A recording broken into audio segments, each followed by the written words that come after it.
You got the names right. You're following the path of names, but it's the wrong one. You're lucky you didn't get touched. I mean, he immediately just got physically abused. Yeah, right. He immediately got physically abused by OC upon entering our studio. Oh, me? Yeah.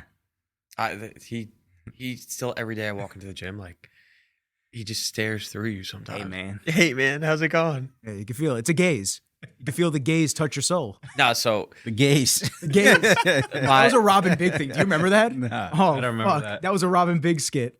They went to this dude. This is on. We're good. We're rolling, right? Yeah, we're rolling. Yeah, yeah. All right, cool. Actually? Yeah. Oh, yeah. That's how I do it. Welcome to Nick Rizzo podcast. Yeah, shit. welcome to Rizzology. Yeah. Hey, you know what? Real quick, damn real it. quick, down the line, names. Yeah. Tyler Brown, co-owner, Well. Nick Valenti, dietitian. TJ Arella, co-owner. Sick. Nick Rizzo. Hey now, Hey now. Nick Rizzo. If you're looking for mailing addresses, Rizzo's is not a real name. I've had that problem before. They've done planes. I said, how quickly does he punch me in the face? And I start cracking all the Rizzler jokes. Dude, I can't get away from I it. fucking love it. dude. I mean, I yeah, can't get it's- away from it. It's that, and it's the it's rizzing. Yeah, just Honestly, Riz in You said general. that on our podcast. You Oh said my that. You were God. like, fuck, What I had it first. What are we Yeah. doing, guys? Like, it's constantly. Every now and then you get some asshole online. Ooh, real original. It's like, okay, jerk off. Like, I get that's not what it is. 10 It's years My last name hasn't been this for my Yeah. entire life, but yeah, Ooh, sure. you guys caught me. Fuck. Yeah. Oh, how am I ever gonna recover? But yeah, and now I see this overweight child that they're abusing for views on the internet. Please don't slander that, man. I love it. Can you do it? Can you do it? I get Yeah. I'm zooming in on that one. That's gonna be our new gift that we're gonna be creating. He's actually my family will disown me. Please he's don't. blowing up. He's blowing up though. You see, like Mac Jones scored a touchdown, or he like got a first down. and he, like, They're did doing Dude, it. it is the Like- he's so. Mac Jones did it? Yeah. I'll wait till Lamar Mac, Jackson does yeah, it. no, I mean, And then we'll it's- start talking. I feel like you're right. Yeah, I'm yeah. glad Mac left New England. Thank I feel like God. this is the first biggest year that all these influencers took a little bit of dominance. I was like, yeah, in who's the professional guy sports realm. like this? Who's the one that did like Yeah, this guy? Special teams, special players. Yeah. Right. Remember, like they all like took that, ran with it too. Like now at like Streamers. City Field, like at a Mets game, I was there this year, and I'm like, our guest, our official influencer, right? It's like the Rizzler's here, this is here, and I'm like, it's really interesting. Yeah, they it's brought like the hot professional girl. now. It's professional. Yeah, well, I mean, the Like Mets are it's- a joke. Nick's a big hawk to girl. Cohen is gonna come after you. See, I don't have to behave. This is my show. Yeah, I can, yeah, I can yeah. talk as much You're just shit as I upset want. because Soto signed with the Mets. You I am upset. Talking about Hawk Tua girl, did you unbelievable. did you see her scam everybody out of The coin? meme. Oh, the Wow. meme Yeah. coin? Dude, Pumped it, and then she pulled out like what? Literally. $500 million. Yeah. What, 500? Pretty sure. Like it was like something like it went up or went up to 500, and they brought it. They sold off, went down. I to mean, We got 1, Google. Let's 2. take a look. It's screwed up, but it's really smart. It's intelligent. It's interesting, but it's also just like terrible at the same But time. and also, it's like, people that's should understand crazy. like that's what meme coins are. Yeah. Right. You got. I hype. mean, no, they shouldn't. You be run the that. risk of it. You run the risk of that. hype and it's fake. But They're the, dumb, the Tate. dumb thing is though, she's probably actually gonna get in trouble for this when they could have just sold off 2 million, right, and just Yeah. stayed in the game, and she could have just put $1.5 million in her pocket, and someone else got some money, right? can you explain But- to me why she would get in trouble?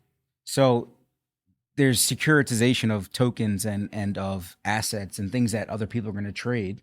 So the SEC at some point is going to say you're not allowed to basically scam people out of their money, right? So like you basically told people that there was a coin here that they could invest in over time, and if you have more control over it than you're telling people, right? You like so you drop a meme coin, you shouldn't be allowed to control everything in that asset, right? Like you're telling me, like You're she gonna- owns like a. I see what you're She saying. probably owns 90% of the exactly. coin. So if it's sold, it's going to yeah. drop. It's basically like insider trading. I mean, is that on a certain platform? Because if one platform versus another, where people are actually just voluntarily putting their the money, gray area is that it's not a security. Yeah. right. Like it's not like she didn't do it in That's Apple the, stock. that's the whole right? that's the whole allure for a lot of people for crypto is that Yeah. there isn't as much regulations and control from a governing body. Yeah, so it'll take a long time for it actually to go down if something does happen. But Yep. the SEC's cracked down on more of this because there's just been like these, they were called initial coin offerings, right? Like where people Gotcha. would do this. So like, but for a business, right? Like Rizzology podcast, you could drop a coin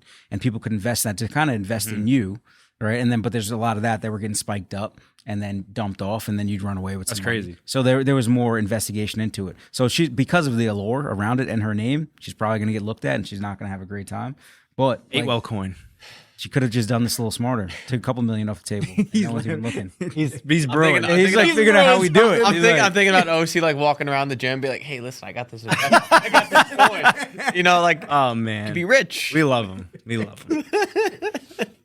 Haley Welch, known mostly as the star of the viral. I don't want to call her Hawk 2 anymore. I got to put like a little flair on it. The spit on it chick, we're going to call it, is facing criticism after her newly launched cryptocurrency nosedived in value. Her Hawk, oh God, digital coin hit. First off, who the fuck is this dumb? Yeah, You exactly. you really investing into this? And there are stop it, stop it, get out, get out, get OC in here, take that money. Immediately. Oh, she's at the door. He was waiting. I followed you guys. No, weird. Yeah. I'm out. There were some people that said that they lost their entire life savings. That's stupid. That's Brother, like, I mean- what are we talking about here? also Really? like, what are you looking First at? off, if you're a wife and your husband lost your life savings on the Hawk Chua, He's doing. What Better- else is this man doing? Like, Brother, how sure. deep are you in? I didn't even know the coin was a thing until I saw that it got exactly. bombarded like that, and she actually a pulled good out. thing. That means So you don't pay who? attention to stupid But shit. I'm saying, like, who saw that within the time span? Said, I have this much liquid money that is available right now to put into this coin just for shits. And do like that. That's psychotic. What would you guys have done if I came to the gym and I just went, "Yo, guys, I got 20 bands. I'm just throwing on the Hawk coin. Yeah. It's gonna be crazy. Like, all right, brother. We're going to the moon." That's literally like anything, though. We'll see you later. It's like Nick, get the fuck out. Yeah, we're- Hey, doors that way. Yeah. Hey, doors that way. You got some shit to figure out. Yeah. Yeah. Take that walk back to your apartment. Well, yeah, there's a market for meme coins, right? Yeah, Like, of and we're gonna course. see all this shit happen. Like, so ones that are associated, like, think about Dogecoin. So I was about to say. So Doge is a meme coin, right? There's no Yep. inherent value. There's no intrinsic value of that coin besides Elon Musk. the now hype was backed by Doge an and official backed by nothing besides the hype Person, of, yeah. of the lore of this, right? Yeah. So so crazy. there's no like it's not limited like Bitcoin. It can't be right. It can't transact. well, right? Tesla you can't does build accept on the Dogecoin. coin. I think I saw that. It does, But, actually. there's no accept it limited. as There's payment, no there's no limiter on it, right? So like, you yeah, can just yeah, create, and They there's do. a bunch of them shits. Yeah. So like, there's no. It's a meme coin. So as they're building, right? What? happened? No, He there's said no that way. Tesla accepts Dogecoin. as I payment. saw it. I Why do you Googled have it. some stocked up Doge? No, I he don't, just but I know doesn't think TJ does. TJ has a shit ton of It's Doge. the Department of He's Government plugging it Efficiency. right now. Pull out that crypto Plugging it. wallet. Let's see it. Oh no. Are you searching right now? He's Yeah. searching it. It is. That's what I saw. Tesla only accepts Dogecoin Could you imagine? because I know they don't take Bitcoin anymore for some reason. Just because he wants to pump Doge. Yeah, Like, makes yeah. sense. He's a smart guy. He knows Yeah. what the fuck he's doing. knows the fuck. TJ's like sitting on his bags of money.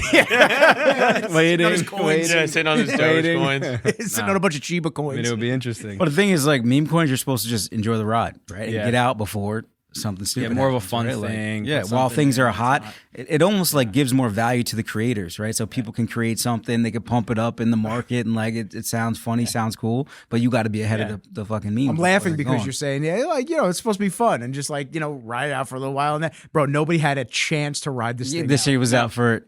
It hit 490 million market cap, and then it shortly after it launched on Wednesday, and then suddenly lost 95% of its value Yeah. within hours. Oh my god! Could you imagine you buy all of it? And Sometimes you gotta tip your cap. bro, yeah, right? Like, Yeah, touche. yeah. She just disappears. She disappeared. Yeah. Changes her name, gets plastic No, surgery. she dropped the podcast like the next day. She's like, I'm Did she here. really? yeah, she has. I mean, a- I could imagine she's getting some full-fledged. pretty big flashback or threats or something from something like that's crazy. I guess the thing is too, like, yeah, who the fuck was Yeah, investing in this?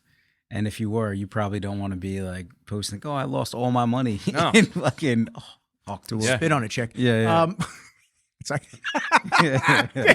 Nick. Yeah, I mean, people are fucking getting shot like CEOs of healthcare companies, Crazy. getting shot directly in the chest over whatever that was. Unbelievable. So, I mean, you lose people hundreds of thousands and millions of dollars, Yeah, directly. sweetheart. Yeah. Hide. Yeah, for That's real. crazy. Yeah, and people just also, you can see even with that situation, people don't like that shit, right? Like you taking advantage of people. So like, Yeah. question there, where you're going and whose money you just Yeah. took. And there's the brand. Goes back to the branding of, I mean, she hit so fast, right? And then doesn't understand marketing, the branding, what that actually could have entailed. And she probably could have grown more, could still do more, right? But I'm sure that tarnishes a lot based off of like what she could do. We're right? I think we're really underestimating the stupidness of like the average human being. No, for real. Yeah. Because it's pretty dumb. Seriously. I mean, see, the problem is, it's not necessarily a problem because we're doing it right. Mm-hmm. We associate with like-minded people. Mhm. So we have generally people that have a pretty solid brain capacity similar to what you are on par with. But then you look around, you're just like, no, there's no way. You go, oh, wow. Yeah, no, there's a way. There's a way. This is a reality. Yeah. There's a way for people to really continue to shock us Do with dumb how shit. stupid some of the shit that they do is. Yeah. Yep. Or the trends that they follow. I mean, how many people you see fame out of nowhere like her? Yeah. You know, we use her as an example. You could use a million other people. And you just look and you go, why is this person relevant? Why? I just need to know. Yeah. I watch. No offense, man. Oh, Rizzler. God. Yeah. Sorry, brother.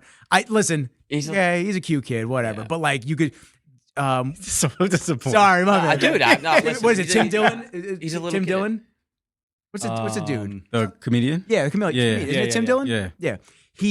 He was literally talking about it, and he was just like, yo, you could tell that the father has wanted to be famous Yeah. for fucking Yeah, ever. yeah. Just And he's just feeding it. riding this Yeah. out. Yeah, yeah. Well, he was We're a little kid. Costco guy. Yeah, He was, yeah.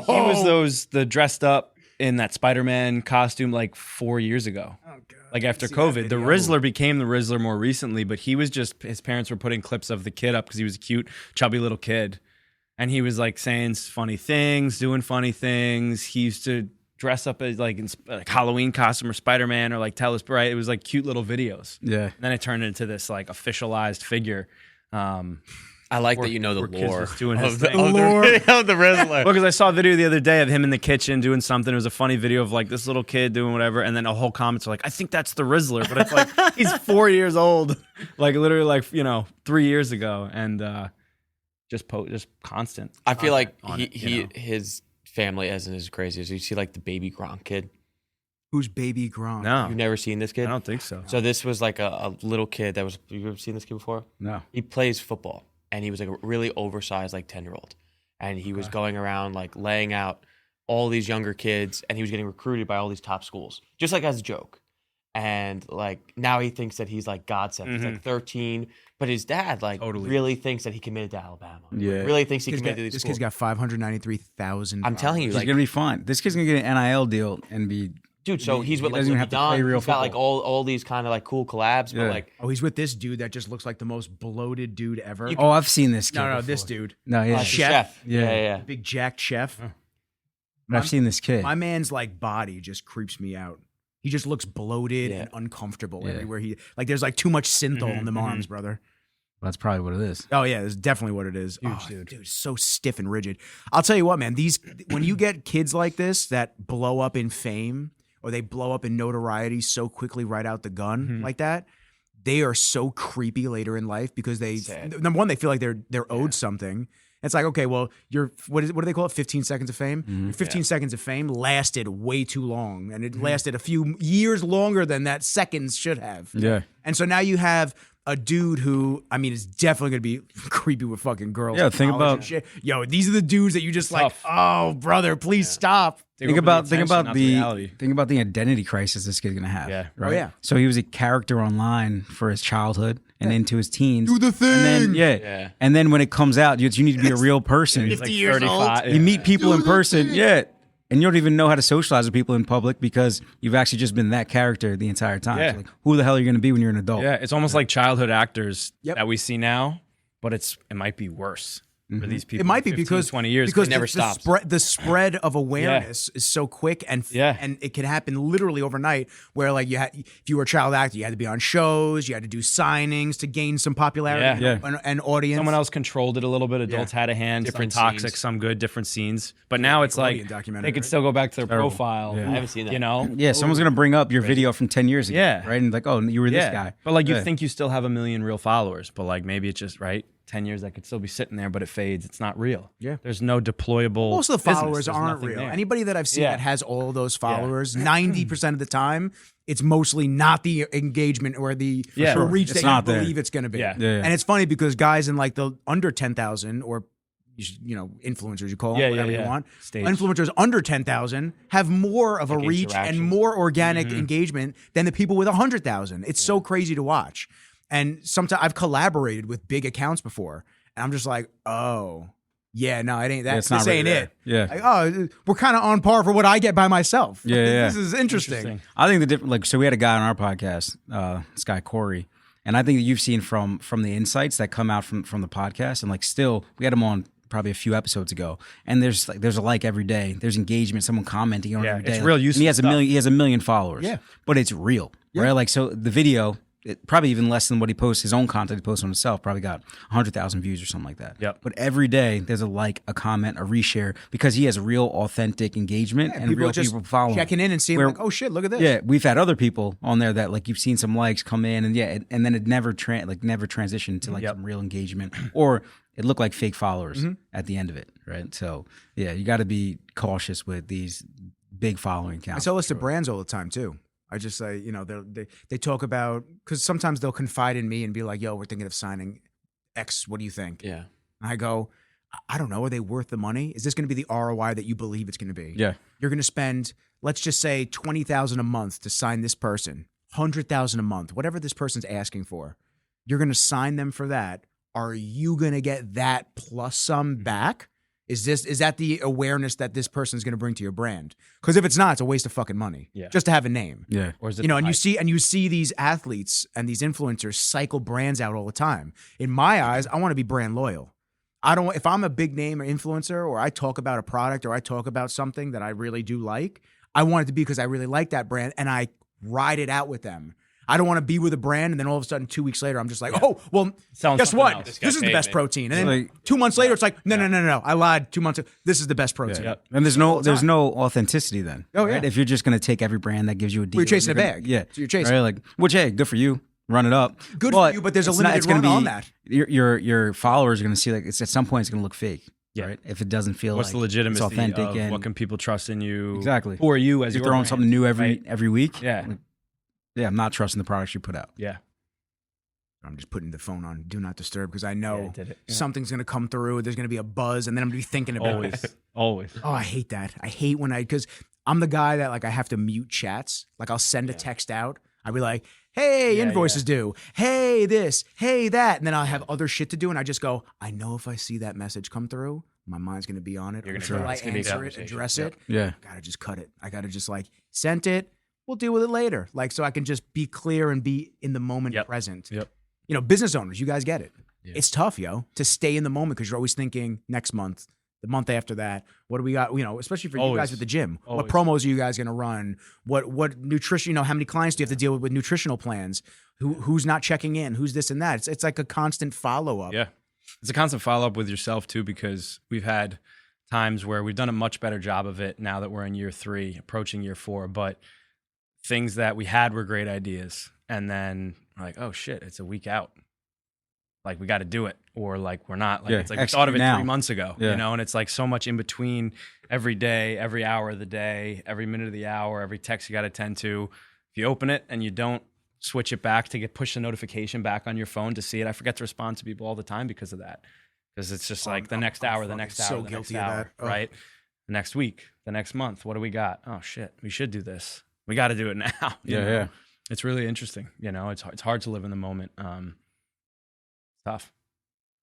It A is lot of it, it's about planning, Yeah. right? Like, because if you don't put that shit down, if you don't put that, like I run like a weekly planner kind of with a task list, and I'm trying to check things off because if I don't put it there, like it's just not going to happen. Yeah. So now the one text that came back that probably could have been a client or a follow up on something is gone because we had a content shoot and then we had a podcast that we had to do, and now that opportunity is out the window because you didn't kind of put it on the list to accomplish it first.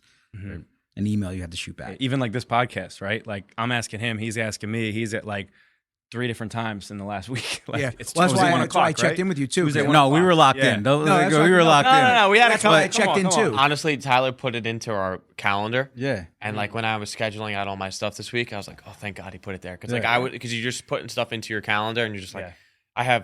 I've got like 3 That's different what I- calendars for 3 different things. And every time I would go It's check, tough. I'd be like, that's in my face. I'm like, okay. Build everything off the calendar, right? Yeah. It's got to be in there. Like we had a literally a content shoot yesterday. We're sitting. We have an 11 o'clock meeting. Runs over to 12, and the guy with the camera like walks in, and we're like, what are you We're good. doing here? Yeah. Like we thought we had 3 hours to go work on some other stuff, work out, eat lunch, right? And he's like, no, we're supposed to shoot these things. And we had some promos we wanted to put out. We had some other content we needed for 1-1. It's like, all right, I guess we just got to fucking get this Swing done. it. Let's do it. I started my workout in the middle of the tail end. We got videos done. Did a great job. Yeah, it's going to be solid. Yeah. But That's one of the things that I constantly am battling with, just because I'm envious of teams in a lot of ways, because you guys have each other to lean on, but there's also more responsibility because communication, responsibility. Yeah. There's a lot more that, could go wrong, but you have to get in that rhythm with the team while you're doing things.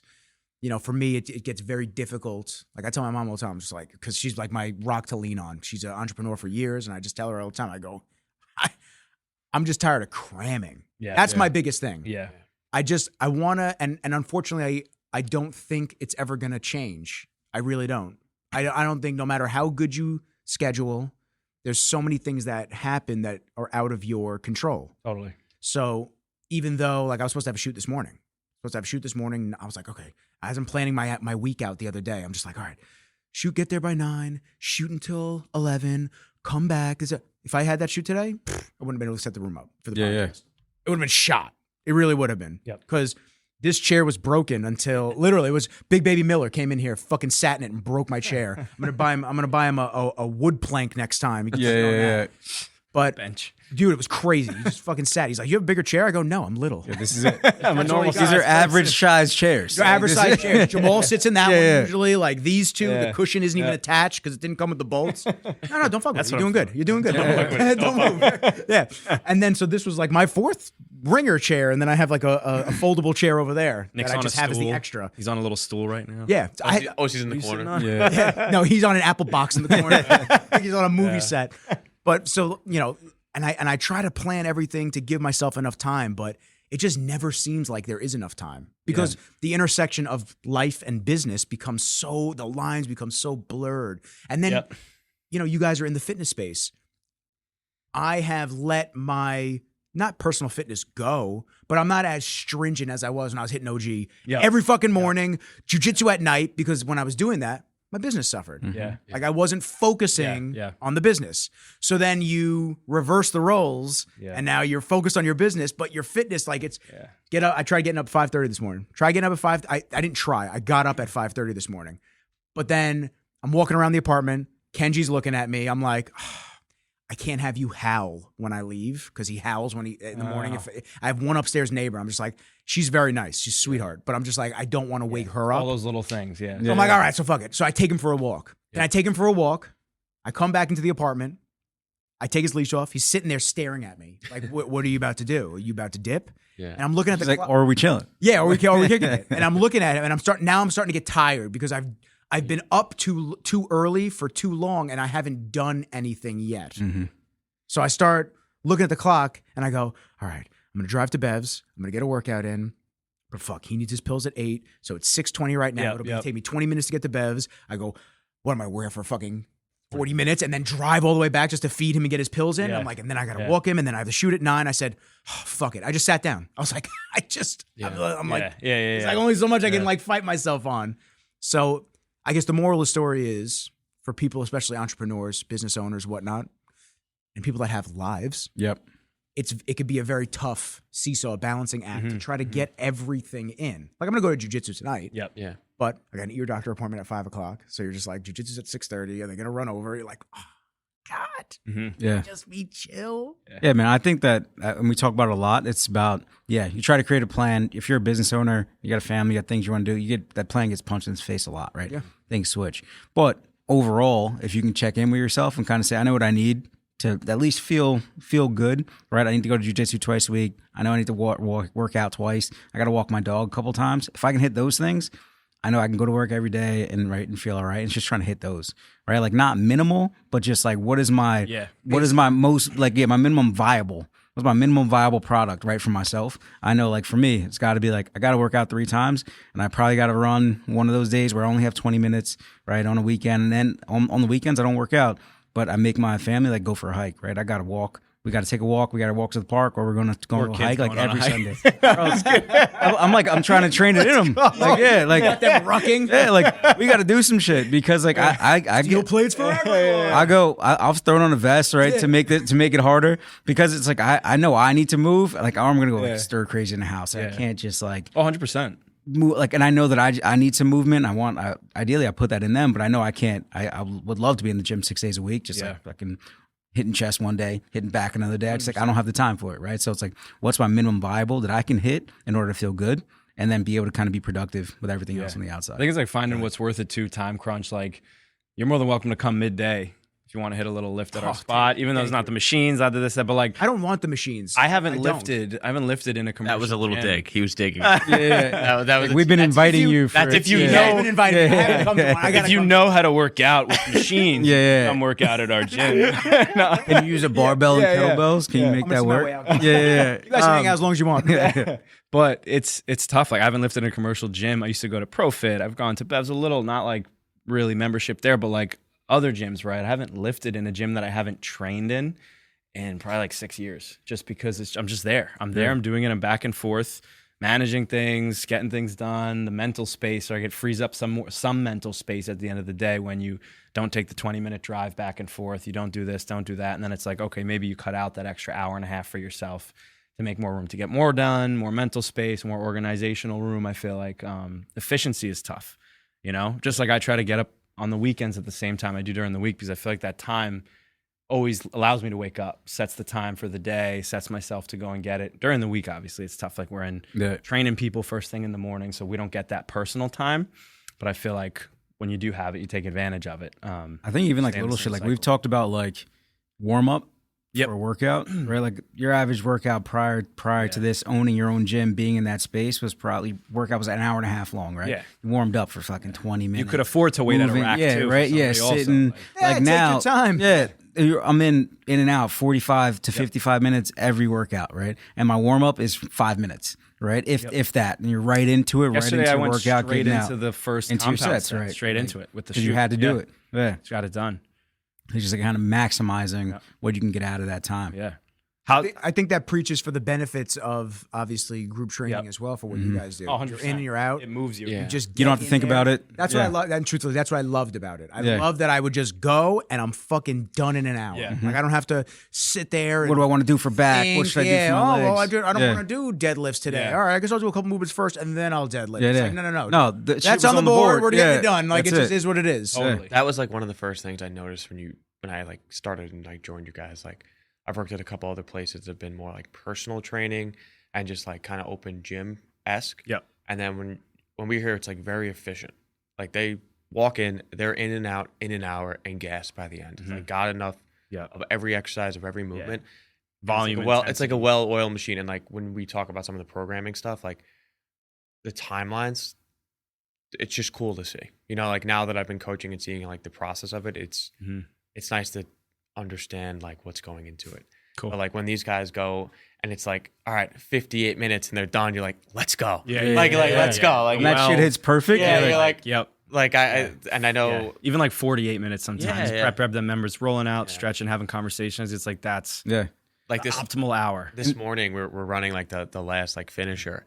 And I'm like looking at the clock. I'm looking at their time, how much they have left. And I'm like, oh, this is gonna be a photo finish. Like this is gonna be perfect. Like get them out. Like try to get them out at 8 o'clock and like let them hit work. But and like I think our average member, right, is someone like us, right? Like either they're a working person or they're a parent, right? Or either even a stay-at-home, but like they're running on the timeline, right? So you got to get them into that workout, and you get pressure in the beginning, right? If people are hanging out and little people are like, I got to get the hell out of here. Right. So you want that workout's got to hit. It's got to be exactly what they needed, and they got to be able to get back out to their family, to work, whatever they got to do. But it's for them not having to kind of create a workout plan for themselves, getting something they know is good work, it's efficient, and they can get right back out and get to their life, right? And they feel good about it. That's the whole thing. Efficiency. Yeah. Just taking the guesswork out of shit. Just, it helps. It helps like more than anything.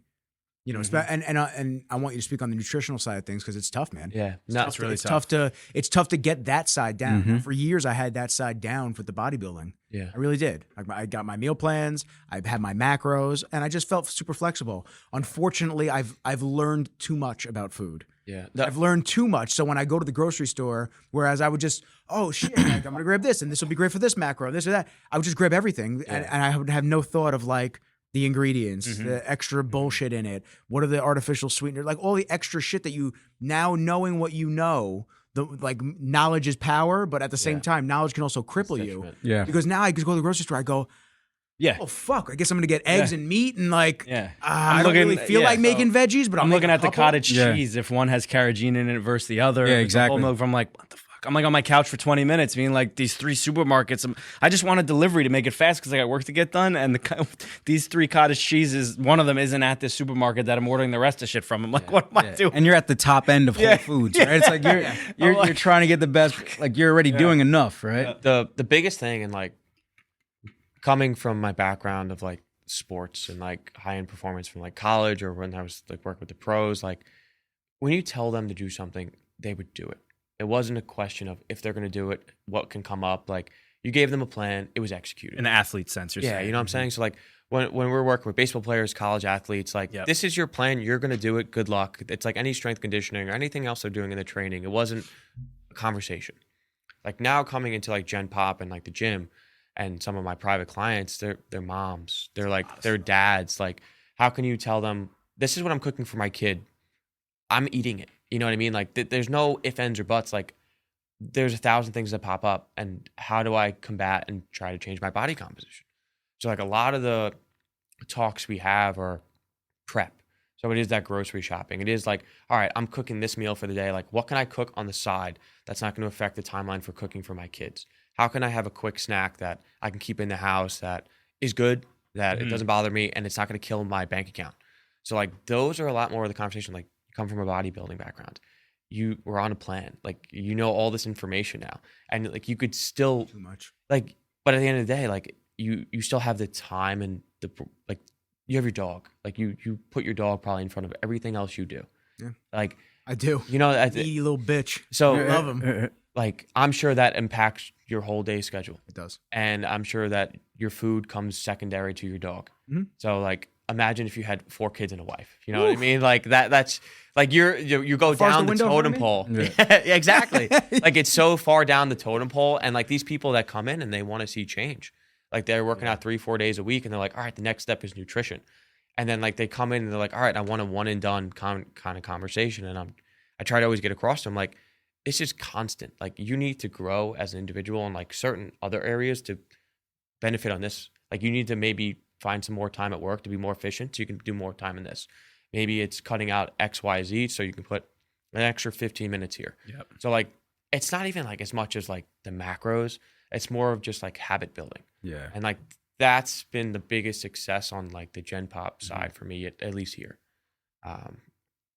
But Yeah. it's still ongoing. Every day is like a new challenge. Everybody has a new story. I want to ask you, how has it been? This was going back to our other topic for you specifically. How has it been, right, coming out of your master's, grinding through it with everything you did, and now coming into basically owning your own end of the business and like managing all those different roles? Like, how has that been for you transitioning? So when you talked about it before about like having a team, like I was gonna chime in and say like I knew whatever aspect I wanted to do next, like I needed to surround myself with people that were good in areas I wasn't.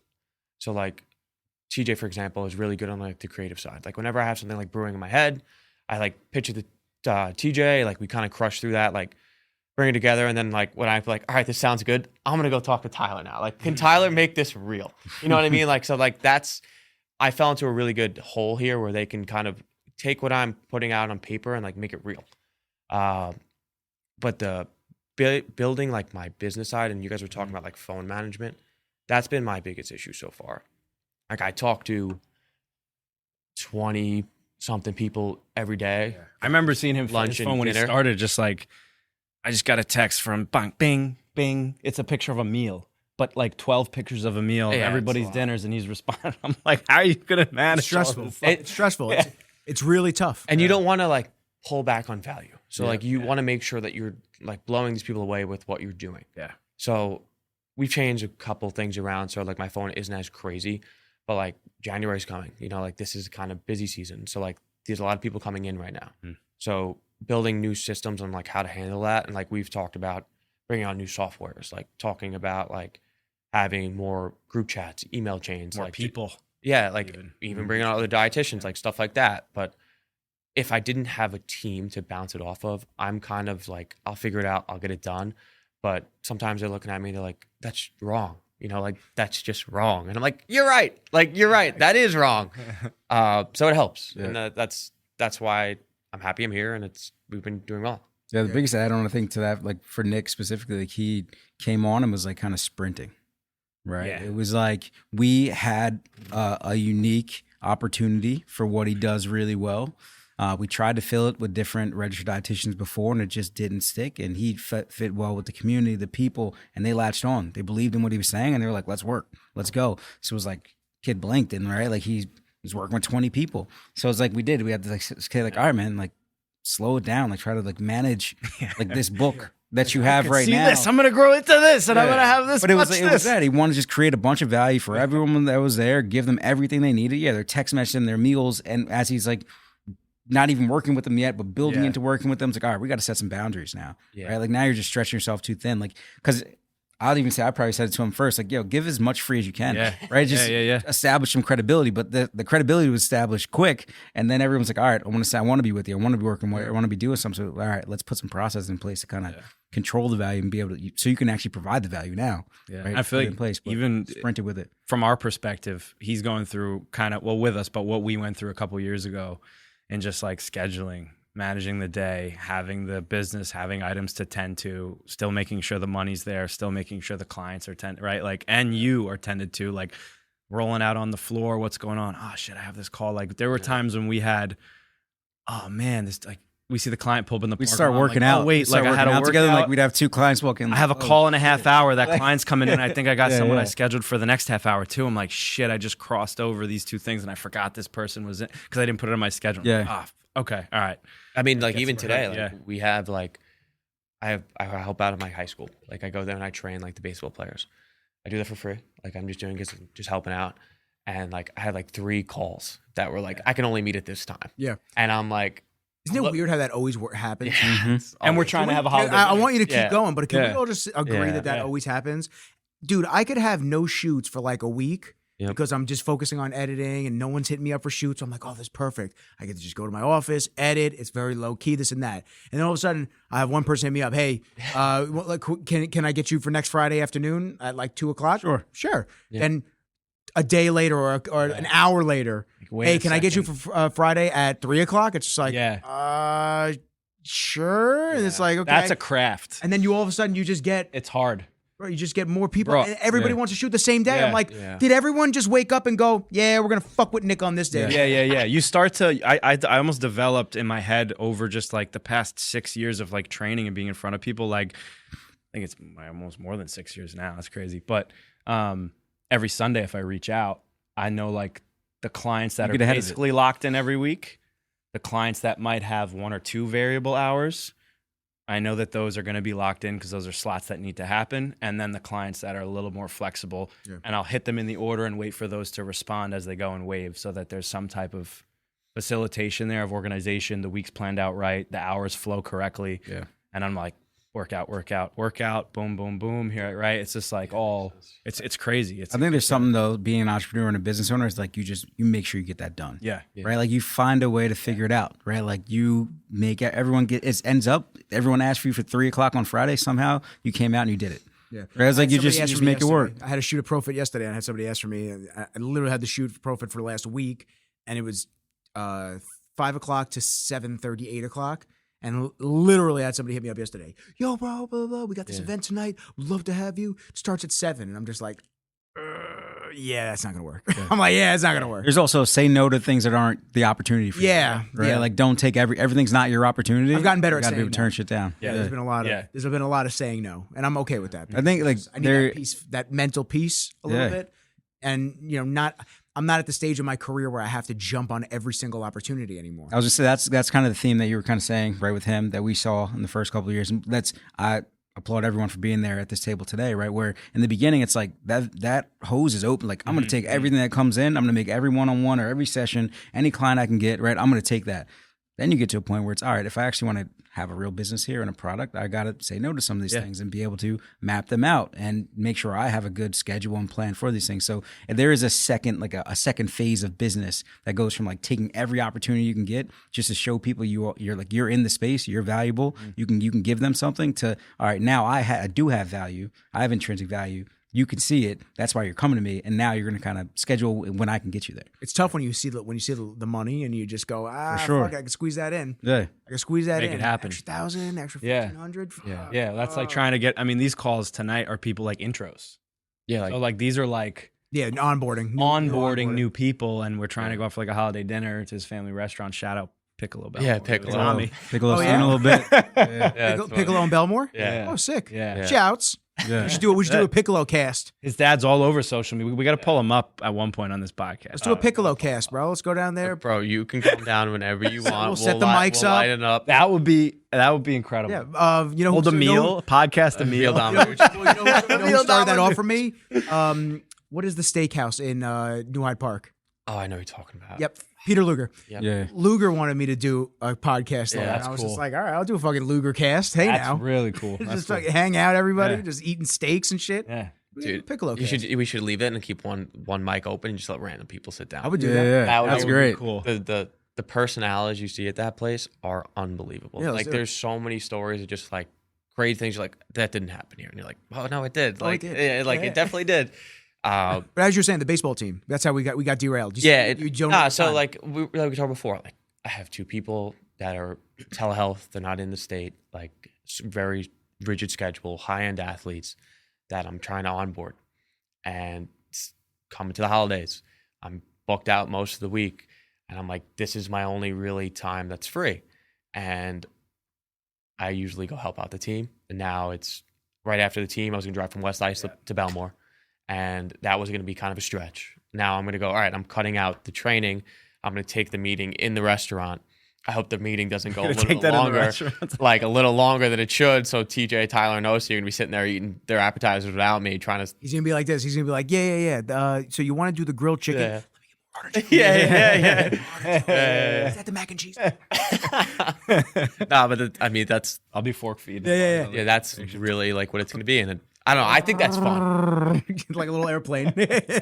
I think that's fun. Like that's a challenge. Like I do kind of feel bad that I can't get over there tonight, but I'm trying to get a couple of my other boys to kind of get over there and train. I don't know. I enjoy that. Like I enjoy being busy, but like we were saying before, like if I'm not bringing the same value as I was on my first 10, Yeah. then I can't do it with the next 10. Then what's the point? Yeah. So When I was very close with John Meadows before he passed. Are you familiar Really? with John Meadows? Yeah. So I was very close with John, and I remember we were eating breakfast one day, and he told me that at his peak of online coaching in the bodybuilding world, he had something like, I think, 150 athletes that he was working with. Yeah. I mean, he said he was raking in. Yeah. It was like north of over $100,000 easy. Like he was making Mm-hmm. so much money, but per month. Yeah. But he just said my quality of life was horrific, Yeah. and I just couldn't do anything. It was pictures of meals, questions, ounces to grams, like all Yeah. these different yeah, things that he was getting that were just taking away from like the thought of I can handle all this because I can give the plan, do the check-ins, here and there they'll have questions or I'll be able to be accessible. But it's like when you talk about being a business owner and an entrepreneur, especially, how accessible is too accessible? Mhm. Yeah. That's what it becomes to. Yeah. And I have this problem. Saturday I was checked out. I didn't want anything to do with my phone. I just didn't want anything to do with anybody. I was just like, You need that. I'm so fucking good. Like I hit a couple buddies up to do something Friday night. I'm like, let's just do something. Mhm. yeah. And just like nobody was getting back to me. It was like one of my boys answered, and then I answered him immediately because my phone was in my hand, and he didn't answer me for like I Like, what the was hell? like, dude, pisses me you off. were Did you just disappear? you were there. That's so You were angry. just brother. You were just there. Like, where'd you go? Yeah. What are Yeah. you fending off an attack? Yeah. So like after sitting there, I even hit up Marina, and I was like, Marina, what are you up to? She answered me. I answered her right back. She didn't fucking answer me. So I was just like, yo, it was just like a sign. That was right to I would you, be Marina. throwing my phone. Yeah. Oh yeah, that was I'm just going to ignore you from now on. For sure. I'll show up at your house. So I literally I just looked at my phone and I just went, all right, I'm over this. I shut my phone off. I was like done with it. Yeah. I told my mom, I said, Mom, I'm on my other phone. I said, I'm on my other phone. If you need me, call me there. Yep. No social media, nothing on the other phone.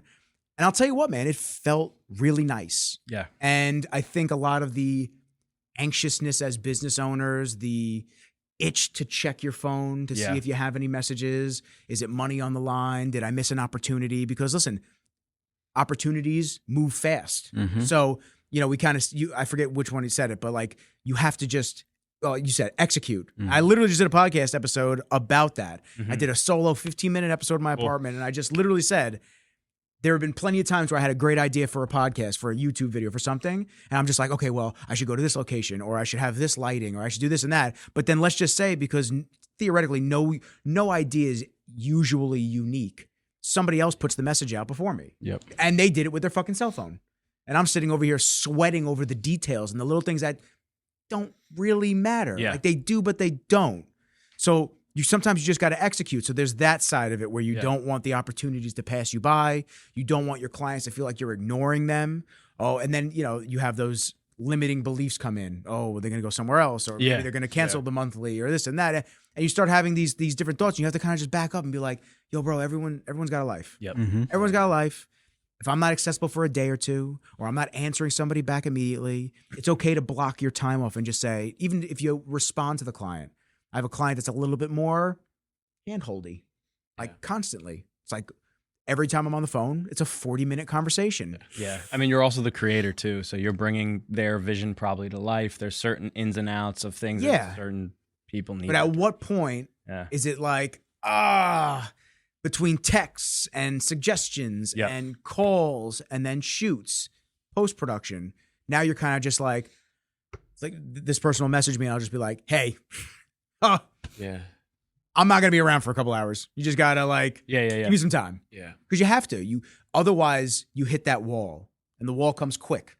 You don't see it coming all the time, but the wall comes quick, and then you're just burnt out from everything. Totally. Yeah, but you set the expectation if you actually say that to the client, which is good. I definitely find myself in a tough spot. I feel like we talked about it a bunch. It's like from home and an email comes in, a DM or someone that's trying to train, there's almost a 0% chance I'm not going to send something back. That's the thing. Right? Like, see it, and now you need to respond. Yeah, right. Like you said, opportunities, and especially in fitness, like people make a decision. They either don't work out or they work out somewhere. Right? So if you're now making a decision, you want to come work out with us, you have to someone has to get you into that gym, right? Or you're either going to go somewhere else or you're just not going to work out, right? That's kind of just, it moves fast. So, but even trying to kind of set that, kind of those guidelines for myself of like, that's probably not that important of an email or a message when it's not an opportunity, because an opportunity, it's very hard for me to miss. But like when it's not that, it's just someone saying something about the business, right? That could have waited a couple hours.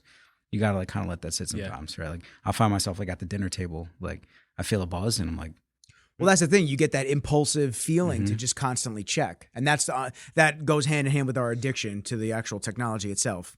You know, somebody, I can't coin the phrase because it's not mine, but somebody coined the phrase anxiety boxes. Yeah. Because I mean, these things can do amazing things, make you a lot of money, do a lot of great things. But the flip side though, is that they're designed to distract us in a lot of ways. And unfortunately, we're not smarter than the algorithms. So even though I say I don't want to scroll, even though I say I don't want to open, you have to figure it out. It's like a drug addict. You I know we've all been there. You'll open the phone without any need to open the phone. There's been no message. There's been nothing. You'll open the phone and you'll instantly click Instagram, or you'll instantly click whatever app is the one that you consistently use on a regular basis. Yep. And it's just like, why am I in here? Yeah. How did I get here? I think the funniest is like when you Why do am I that. watching The Rizzler? Yeah. Yes. Why am I watching a chubby child rub his face? I'm sorry. Maybe offer him coaching. Get that jawline real crazy and chiseled. When you swipe out of the app and then you end up back in that app and you're like, how the fuck did I end up back in here? Yeah, like that definitely. Always. Have you ever seen the social experiment? No. Actually, I have. Right, it's like kind of breaks down. It's really like the Facebook. I don't know if they algorithms, actually say it, but like even just like the notification, right? They built that in so that you could see that red bubble, right? Say number 1, and you look at your phone like, oh shit, there's something there I have to go look at right now. It must be important, right? Just they're in your head. Yeah, all the time. They're. I don't know if I've seen Hormozy post it, but also Eddie actually from Fount originally when I had the conversation, he was talking about managing stress Found's like a massive company. They work with big high-end individuals. They were doing like big lifestyle protocols, whatever. Spoke to one of their guys in their department that works hand in hand with like basically like building people's protocols and doing assessments and whatnot. He did like a model one for me and mocked it. And he was like, well, how do you manage stress? Worry, I'm like, I'm an introverted person. Is this, that, Like the third? he's like itching his neck. He's like, what do you mean? Yeah. I'm like going through this stuff with him, you know, and he's like, you know, if there's these values in your blood work, sometimes we see this, this could be higher. And he's like, how do you manage your stress? And he's like, maybe take a deep breath. I'll show you the breathing technique. But he's like, at night, blue light, be exposed. Don't be as addictive, right? With anything. He's like, I forgot if I said it or if it's a function of the phone. If you triple click the power button, I don't know if I did it on my phone myself. I'm gonna call the cops right now. Did it? No. Yeah, right. So, it turns it to black and white. So black and white's the phone, and it's something that you can use. Just as a charge my tool. Apple Pay for a year membership. Right? Well, that's fucking crazy. Nutrition tier You're 2 listening package. YouTube Yeah. should triple click. I Yeah. already got my Like, meal I'll show you. plan. So it's like this, right? Doesn't Go it put on, in like and a it goes parental like guide? up. Yes, because it makes And it it turns less black and white. appealing. It's true though. So it takes monotone. the color off. If you guys can Yeah. see that, takes the color off. I did it by mistake once, and I had my blue lights on, and I was like, "What the fuck is happening?" When you I say was blue like, lights, you and then wear I glasses like, at the, night? like very orange hued, like amber hued blue light glasses. So yeah. I just got these glasses, and I want you to continue. Go While for we're it. on the point. Are those a prescription or They're not? prescription. They are. Okay. Yeah, I was finding that I got a prescription years ago, and it was good. Yep. But I needed it to tweak a little bit, like just up a little bit, and I got an updated prescription probably a year and a half, 2 years ago. And those just you ever get glasses? I don't know if you guys wear I wear glasses. glasses. You wear glasses? No, none of you. Goddamn. Yeah. I might need a pair. Shit. soon for Hopefully some night somebody is vision. listening to Yeah. this going, hey, I know what you're saying, Nick. I got the updated prescription and it was just a little off. So I Okay. always wore the old glasses. Is it for like all the time you wear glasses? Is it far sight, near sight? Like it's what is far the- sight. It basically Tyler? Yeah, right.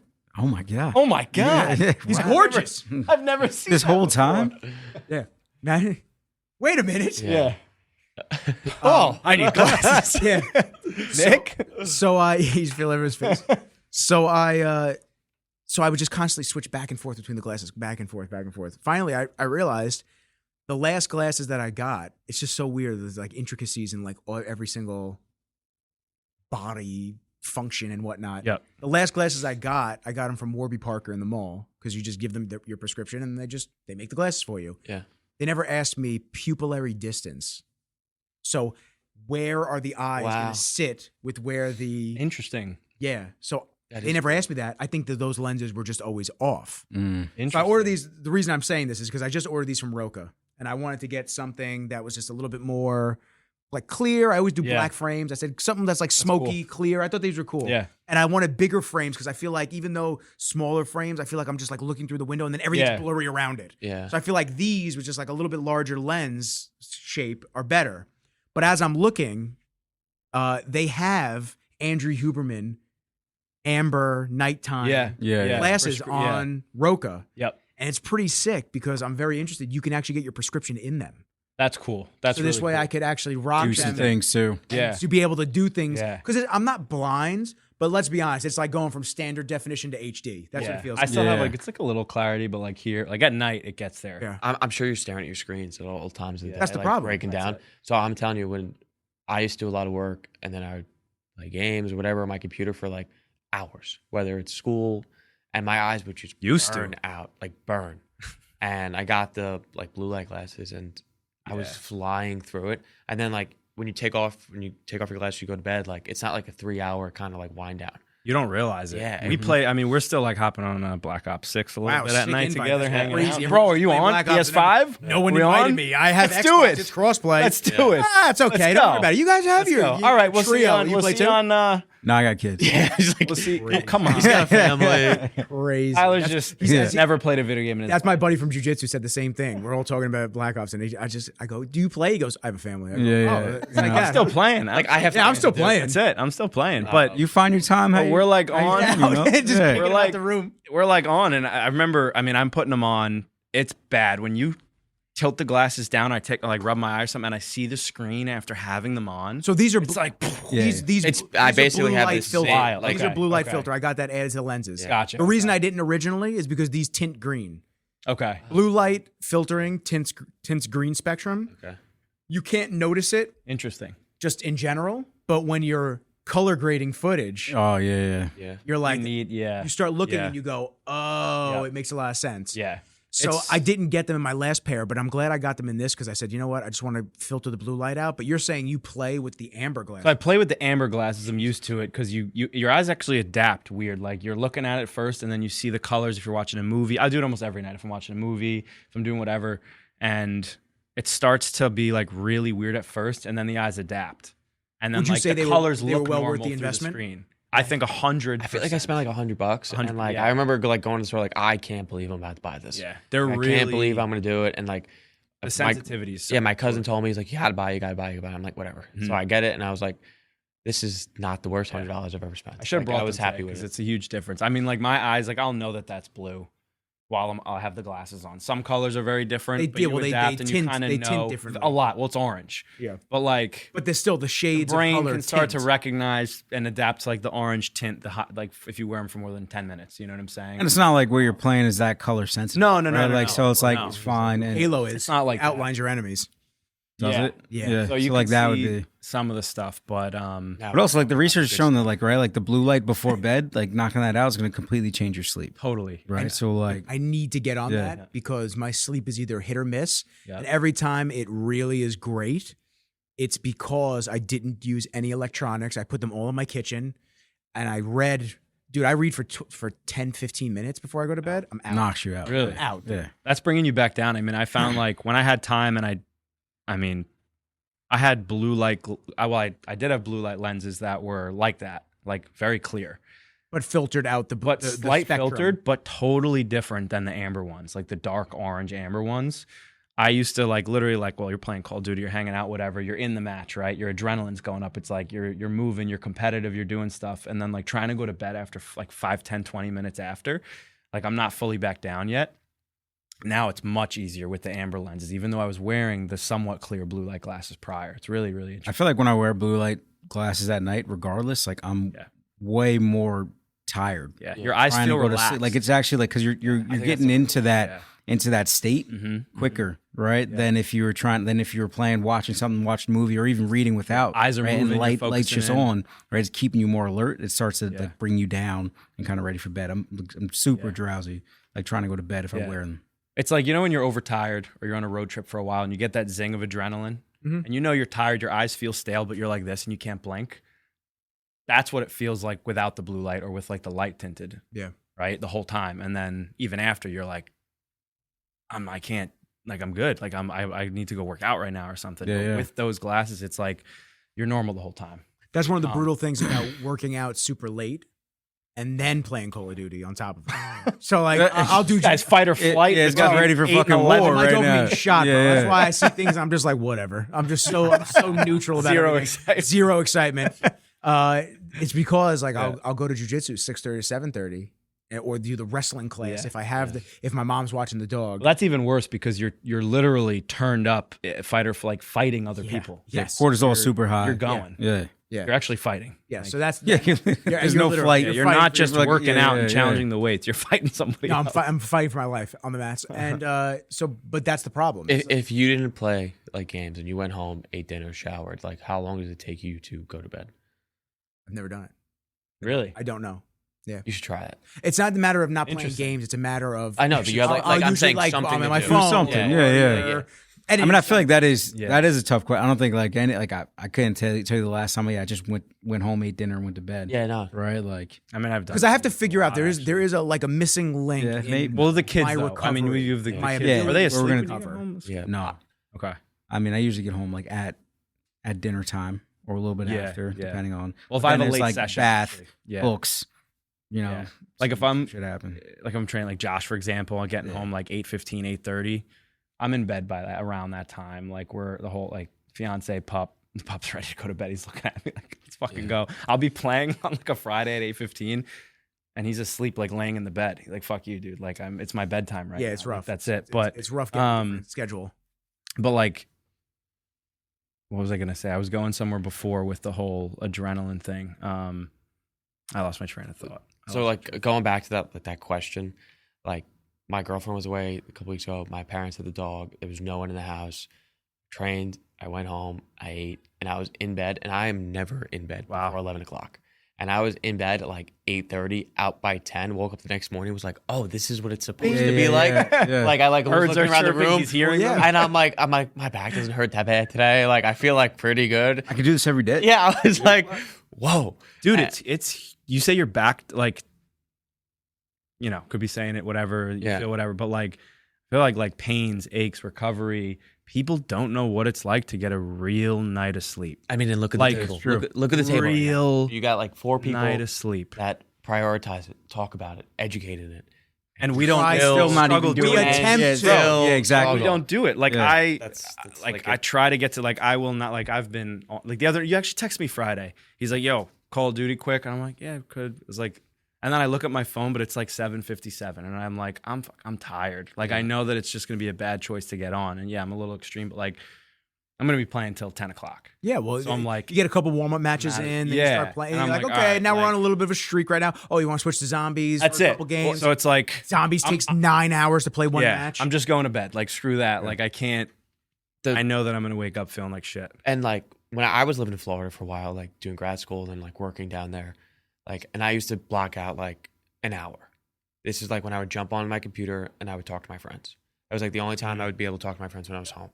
And like Quality time. yeah, so you get an hour, you get a group of like 2 or 3 guys like just BSing, and then like you're like, all right, I'm gonna go, and then somebody joins in. It's like, oh, I haven't talked to you in 6 months. oh, and then they egg you Yeah, on. Come yeah, on, bro, yeah, one so, more, like- one more. But I mean, it's just like that social aspect, and like, Yeah. like I don't go out as much. Like I'm not going to see my friends all the time. Like I prioritize that, and like if I don't get that, maybe I'm not playing games, but maybe I'm just in Discord and I'm doing work, just like BSing with my friends. Like that's a big part of my life, and if I don't get that, I struggle.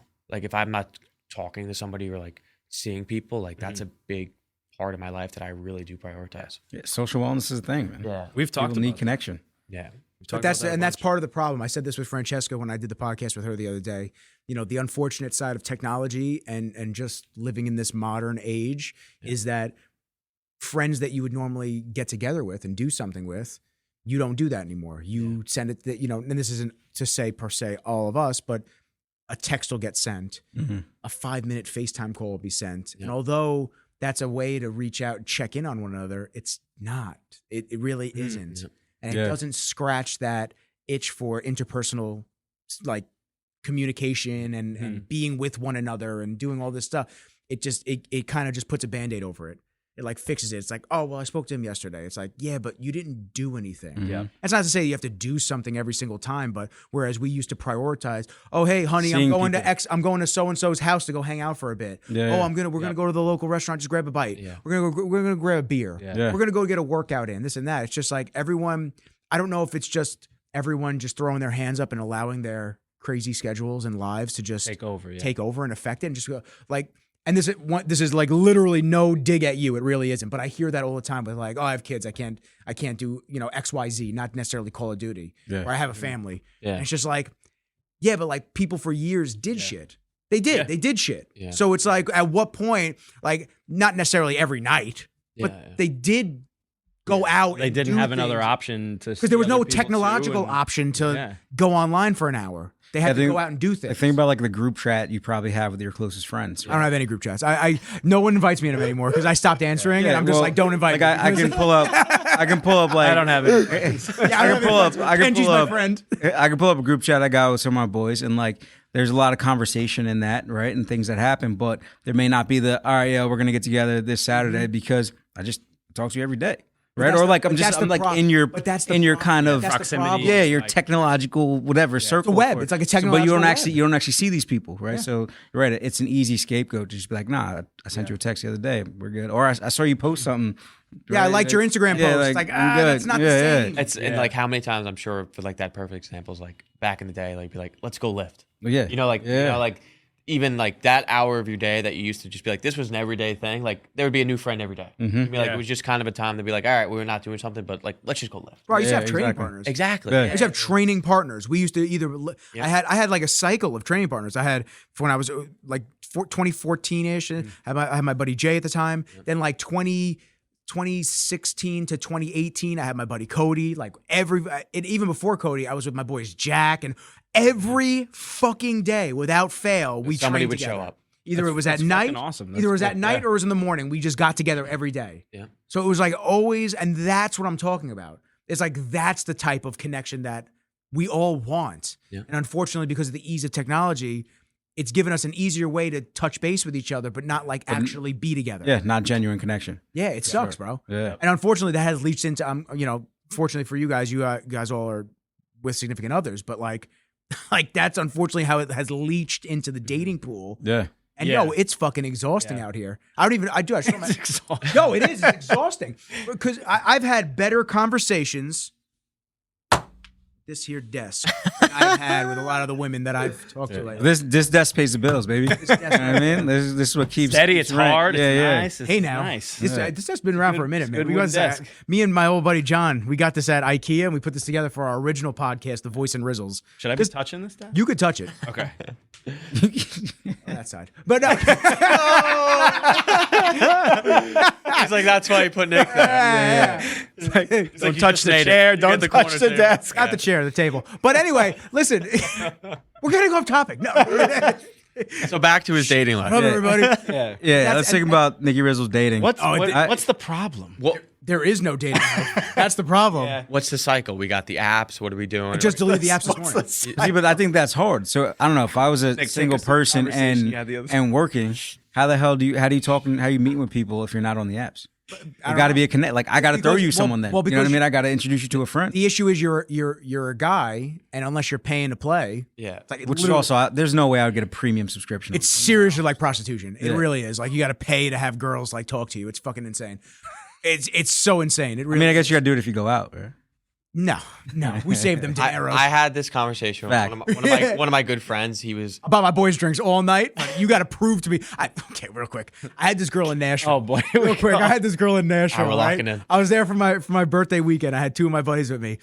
We're all what do you like? Literally this type of group. What do you need? What do you need? Like every time someone would go to the bar, what do you need? What do you need? Cool. Next two will go. What do you need? What do you need? We'd hang out with these girls from California, and this girl's like literally like sitting on my lap. She's like just like leaning against me at the bar, like whatever. But she's not progressing things. Like we're not. I'll stand up. I'll start dancing. Me and the boys are having fun. Like whatever. And she's not being interactive. Is she like having conversation? Is No, she's shot. She's shot. she was new From to fucking see. California. She's so she's literally going. She literally goes like this. Ready? She goes like this. I go to my boy. I go, yo, what do you need? Like just so and so. He goes, oh, when you go back up, grab whatever he asked me for, Tito's or whatever. I said, okay, cool. And I'm sitting there, and a couple minutes go by, and then she goes like this to me. I swear, she goes like this Oh, and shakes her empty drink that I did not buy her in my What face. the hell? So I looked at her and I went, you homeless? Looking for change? Excuse What's going me? on over here? And she just goes, oh, well, I was like, you assumed that I was just going to buy you a drink because you're gracing me with your presence? I said, no. I said, my homies, I'll buy them drinks all night because they're the homies. I said, you haven't done anything. I don't need you to make out with me. I don't need you to do any of that. Just like try to be a good time. interactive. Yeah, be Person. be interactive. Conversational. And then she was like Wow. offended because I spit logic at her. She was very offended by that. And then she just still stayed in the same area, but now she was intentionally looking at like other guys. She kept going to her friend. She's like, "Oh, that guy." And I went, "Want me to introduce you? Not my girl. Not my girl. I don't care. I got no He's a attachment. nice guy. Yeah, Go shake your drink out. that's a handsome dude. Go for it. Yeah, give you some enjoy. change. Yeah, shake him. Here's a nickel. Come here, buddy. Let me give you the rundown first. Yeah, I don't know why we got on that, but Oh no, I that made my day. yeah, I don't know why we got. How did I I segue could onto see that? you saying to this girl, "What are you, homeless?" Yeah, I said. I literally said. I said, "What are you?" hysterical. You In the looking- middle of a bar, like whatever. I said, "You looking for change? What's going on over here?" I was like, what's the expectation here? Oh, so Like, you know what I dating. mean? That's how we got on this. Oh, all right. Yeah, that's how we got on this, and spending money on the girls. Yeah, the problem is everyone's so buried in their phone, and you watch a lot of podcasts, and you Yeah. see a lot of like It's tough because some of these podcasts where you see the guys, the hosts, like Fresh and Fit, or you see these other guys, whatever podcast. You ever see those guys? I'm sure that You've probably seen clips of just the girls just acting like nut jobs. And that's the problem. The problem is they invite these girls that do like OnlyFans and all these things with the intention of like proving them wrong. Yeah. And then, everyone's like, no, that's not. Oh, the other girls stick up for the girl that they're.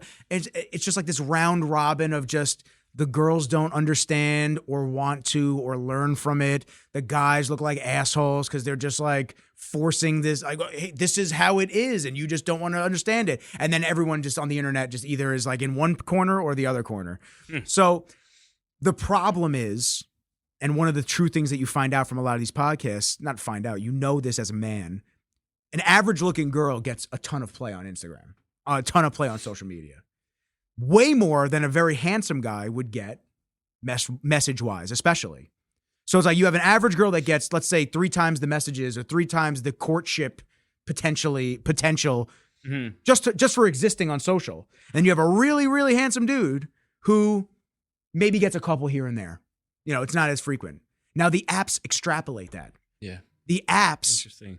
The apps basically show all the super hot girls to everybody, but now she's got hundreds and hundreds of likes coming options. in. Yeah. So I don't know about you guys, but if I was a girl, I'd be fucking exhausted by that every single day. Like, although it's an ego snack and you feel like a validation in your looks and that I'm worth something, and it's like, well, for hard you, to it's filter like, through all that. For you, it's like a hopeful, somewhat genuine something coming that's what I'm out of trying it. to do. I'm Right, trying to. But on her end, on some other end, there could be girls you're like, oh, these 3 could be ones I want to talk to, but then 750 guys in front of me. And you're like, in front of me. but like you don't see that perspective. You're like, okay, whatever. I'm just gonna hang out. Maybe my dog. maybe we'll match. Chill. Maybe Yeah. it was different when the dating apps first came out. Yeah, And it wasn't necessarily the interesting. and because there was a lot of guys that just kept swiping right, no matter what, they would just swipe right to just get matches. Yeah, they're trying to connect. Oh, my boys in college used to do it. It was crazy. Yeah. They would just the whole entire time swipe. That would be more like They you get created your boy's swipe phone. limits unless you pay. Ah, So you get like 10 swipes a day. I'm just like, yeah, I'm good on this. I'm so over it. But the problem is, it's like I look like the psycho because like I'll get bored and I'll re-download it and it's like, oh, there's Nick again. Like there he is. Either he's back. Yeah, either he's back to the fold. Like Yeah. either he's really doing bad with the ladies and it's like he has a girlfriend and now he's single. He has a girlfriend. And that's probably what they think. And it's just you're no, just it's like this. You're just like Nick's watching Lord of the Rings, bored as shit. He's just like, all right, fuck it. Yeah. Legolas is about to snipe another orc. Like, all right, whatever. It's not a big deal. So you were gonna. He was gonna say. I was something just about saying, this. like, I was having a conversation with my boys the other day, and he was like, dude, I don't know what I'm doing. And he was like, I can't find a girlfriend. And I was looking at him and was like, what do you got once a week? You spend an hour like going to a bar, like trying to find love. I was like, you got to do more than that. I was like, I don't know what else the more is. I guess. But I was now, like, but the apps are like the first step I take. Ugh. And then I'm like, what other option? Like what are they supposed to do? brother, wildebeests. It's bad on there. That's a just phrase right there. I'm just letting you know, if you're pleading that you're looking, then at least go out there and do it. Yeah, you got to. I don't want to hear it. Yeah, You know what I But mean? where am I gonna go? That's what I'm just saying. There's 1,000 ways on apps to at least try. I've And, already- and I know, I've I know, exhausted- You got to find the ones I that know are right. I've plenty exhausted of those guys chambers. that have found love on those apps. Mm. So, Godspeed. Yeah. I don't think it's gonna be me. gyms and libraries. I don't know. Maybe. Gyms and live. Gyms are good. Yeah, I feel like they're You also could like. put up a sign at 8 well. Yeah, right. You're right here in town. Local picture. You're a good looking dude with the glasses. I think it's even better. Is it? But Yeah. Frames, right? it's the frames. Frame's good. Excited about these new frames. There's a lot of money I spent. It was a Black Friday deal, so shout out Roca. Send the check. Yeah. Oh, did they ever send the check for you? What were we saying? Did Yeah, they? we said Did fit they? aid. Nope. Send the check. They didn't send it? No. Did you guys tag them? Sent you I don't maybe. think we- That might have been I our don't think first problem. Yeah. You didn't tag them. They- I'm they over here. never I'm over saw it. here. They never saw it. I'm over here giving you guys layups for money. Yeah, yeah, You guys yeah. don't fucking tag them. You thought the check came in. I thought the check came. Please give it. This guy does professional shoot for company. I mean, I give do something. Here. I don't even know what I do anymore. I do something. Who are you? I'm still trying to figure out what I do. on Who a the daily hell basis. are you? I don't know, man. I want to get into the side of, and I want to be also respectful of your guys' Sure, time sure. because I could let this roll forever. It's fun. It's a very different podcast. Good. than a lot of other ones. They just try to like segment it out for a extended amount of time. We're along for the ride here. I want to talk about just like what it was like opening up the gym and getting into that side of things, because like other people looking into, especially opening gyms. I have a couple friends. My buddy Sam opening up a spot down in North Carolina, the Raleigh area. So he's opening one up down there, and obviously I know a lot of Sam Siegel. Yeah, Yeah, I played ball when I'm at Queens. yeah, he's the homie. Yeah. He's been on the podcast too. Yeah. He's good people, man. He's good. Yeah. But he's opening up a gym over there, and he's concerned. He has voiced some of his concerns to me. What kind of gym is it going to be? Do you know? It's gonna be like a yours Yeah, OG Tiki type. He's been posting. Okay. It looks like a class training like kind of aspect. Did you show me? Did you That show was me the his kid I showed profile? you. Oh, you I did. literally Okay. showed him the Make other fun day. of him? Cool. No, I said I was like this kid. Look I was at like this fucking gym. I played ball at Sam for a year. Like I'm not gonna Yeah. say we're like best friends, Said it but was similar. I was like, he looks like he's crushing. Looks like he went down there, just opened up his stuff, like just threw it all on the table. And I mean, it's just from Instagram. It's tough. I haven't talked to him in years. It's tough, man. You guys get it. It's Yeah. tough. It's Yeah, tough to keep it's- it. Listen, to start off, create an established name, keep the lights on. No, You that's know? it. I mean, if we did it in the town that we had already substantiated business, that's the easiest way to go about it, to build rapport and branding, unless you have a little bit of a cushion of money to work with. I think, like, don't open a gym if you want to make a ton of money, and if you don't want to be pinned to the hour. Don't open a fucking gym.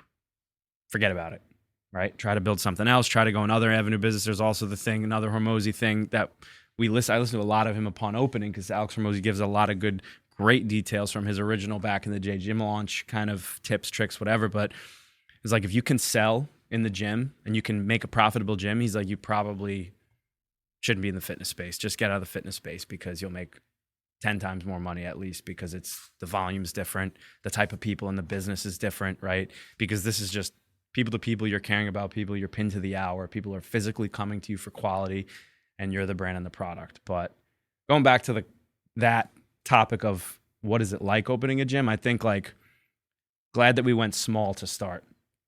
Start the brand small. Start the physical space small, like as low as you can get, right? North Shore Village here, high end in Huntington. Rents aren't crazy low or anything, but start as reasonable as you can start, because it gets up on you quick when you see the dollars slowly coming into the bank account, but quickly coming out of the bank account. depending on Quickly what to you're come out doing. the bank account, man. And it can affect, because you're not just a cold transactional business. It can affect your persona in the business. You still have to take care of people, be yourself, be positive, be uplifting, be in there at 5 a.m., be out there at 8+ p.m. And now your bank account's being drained by a crazy high overhead, a 20,000 square foot spot that you thought was a dream. Like, forget about the dream, get fucking real about it, and actually put your play on the ground and test who you are in the industry, and really test your balls to see how many hours, how much work you can put in to grow a brand. And then once you're confident, go on and fulfill parts of your dream, I think. Yeah. Big part of it was kind of opening a gym, I think, is every trainer's ideal, right? And their dream. Well, they believe it's do. going to be the end goal. It's Right, like, yeah. Once I get that, Well, then I'll be the I'm business set. owner. And it's a lot more stress than it may be to just be a trainer, right? Because the overhead that kind of comes with it. So a big thing that we did was kind of just know your numbers, right? Like, what do we actually need to be successful here? How many members do we need? What are we going to do outside of that to create other revenue streams? That was kind of always a part of it. What's our base overhead going to be, right? How profitable can we be in year one? How profitable can we be in year two? How fast can we pay off our debt? And that was kind of it. It was, all right, we know that we need to pay off this financing for our equipment. We got to pay off our financing for this build out. We need to do that immediately if you want to be able to take home a check, right? Yeah, so it and was you kind of figure out any way putting everything to do back into it and knowing that, yeah, again, it's fitness. It's not, if you open a small studio, it's not going to be the most scalable business, right? You need to get people into that space. You have to be there for that hour in order for you to make money, right? Like that's not a scalable model, essentially, right? So you have to build other revenue streams off of that, other offers for them, right? You got to bring in nutrition. You got to have other things that you're doing there to be able to kind of deliver more value in order to make some actual revenue there. But if you're passionate about the industry and you believe that's what you want to do, know that it's going to be hard, right? Know that there's competition in the market. You got to differentiate yourself in a way, right? So what's your differentiator going to be? Is it going to be the number of people in that class, the quality, the kind of workout that you're doing? If you're going to open an F45 competitor, F45 is going to crush you, right? They have more money than you. You're gonna go against Orange Theory, they're going to crush you. They have more money than more you. marketing dollars. Yeah, you got to, like, you got to be grassroots. You got to be in that community. The community has to trust you. Yeah. They have to believe that you're the place that they want to come to, right? Change their lives. They got to be able to tell their friends, hopefully bring a kid to do something as well. And you got to be able to kind of latch onto a community and show your value, but it's got to be genuine, right? Or they're going to see through you. And you got to be able to, if you don't know your numbers, you don't survive, right? So if you can't make it through year one where you didn't have the community on your side yet, and you only had 35 members and you're hopefully breaking even, right? If you didn't have anything in the bank and didn't know what your target number needed to be for next year, you don't make it there. Yeah. Right? You pull out and now you're just a trainer again at LA Fitness and you hate your life. Yeah. So it's knowing your numbers, getting in, but sticking to it and knowing that by endurance we conquer, right? You got to stay in the game, right? And stay in the community for people to actually refer you, right? If someone refers their aunt and she's not ready, but she'll be there in 6 months, you got to be in business in 6 months to kind of be around and kind of stay in it. Right? But it's a grueling game. There's a lot of competition. I get hurt every day if someone leaves. You know, that shit, it kills. He tears up a little bit. I do. But people, sometimes it's not you, right? They just have they feel something, you know. It's timing, it's their schedule. Most people don't leave because they don't like us. They had a baby, right? They got a new job. Track record, you know, doesn't speak to it. It's always in the positive for you guys. Yeah, but you have to stay ahead of it. You got to stay in people's faces. But you also have to ensure that you're always providing high level value service, right? I tell our guys like, well, we're a service business. Like we're not a fitness studio. We're a service business, right? Just like if someone's going to come down and sit for a steak, you got to give them good service. They got to come in here and get exactly what they're looking for every time. Because the first time I walk into your studio and it was blah, I'm going to go to every other studio that's already around you, right? Like, why the hell would I come here? Because you're not even giving me good energy. Yeah. So it's service. It's you're paid by the hour. You got to be there. And everyone that's in there has got to show up and give that person, like we were saying before, that efficient workout that they're looking for, that high energy that they're looking for, because there are a lot of good people in this space. Everyone's in fitness right now. So you got to kind of continue to kind of double down on the energy you're giving and the offering you're giving. Yeah, there's a lot of different directions and aspects, but I feel it's built off of expectation and who you are. Even going back to like juggling the responsibilities of your life as an entrepreneur. Take the responsibility for what you got yourself into. Take the responsibility if you don't want to scale and you don't want to hire out and delegate to scale the business and take the hits for the immediate, to put people into play, and then know that that's going to take more hours to teach them, to put things in place. But on the other side, there's a light at the end of the tunnel. Like if you want to be in the gym, you know your brand, you know what your revenue is, everything seems perfect.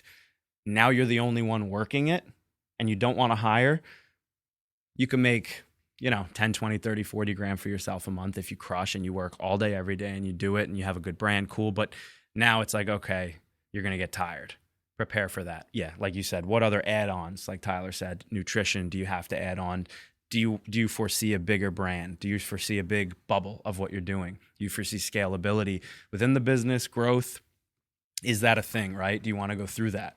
I feel like those are questions you have to ask yourself because you hit the ceiling really fast. And I feel like our vision when we opened Ate Well as a brand, we thought of it as the overarching wellness company like we always talk about. We never, our path to get there has changed a bunch, but we never veered away from that entity of seeing what that 10 to 15 to 20 year looks like.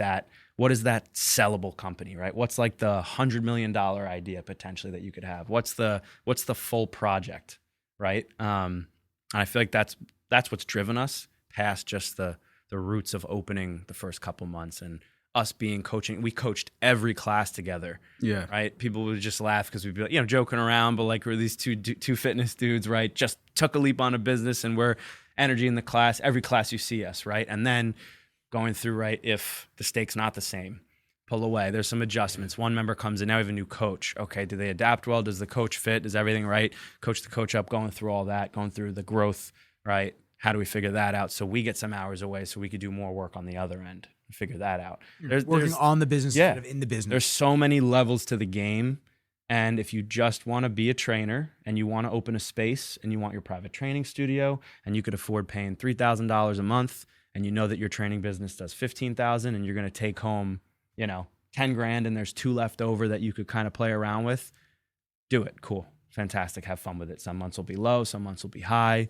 You'll probably be able to live a pretty decent life, But if you want more than that, there's a gap. Yeah. There's a big gap of shit that has to happen in a gym space, right? Yeah, And people are unprepared. So that it was like I think the reason that we were able to be in kind of coming up to year 3, right? Year 4. Coming up to year 4, yeah.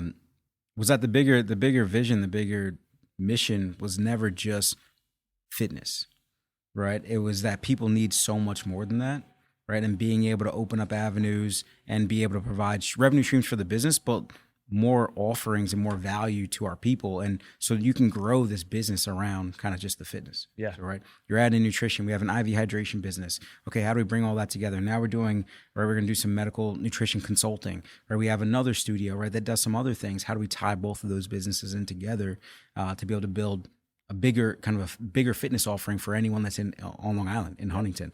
So being able to kind of bring this vision about health and wellness, because the first thought was just, people need more than just the physical fitness that they're getting. Yeah. So A-Well is born out of the ideology that it's about holistic health, right? If you have other stress onto your in your life, onto your body, right, you're still not going to be healthy, even if you're hitting that gym 5 days a week, right, and you're doing your best stuff.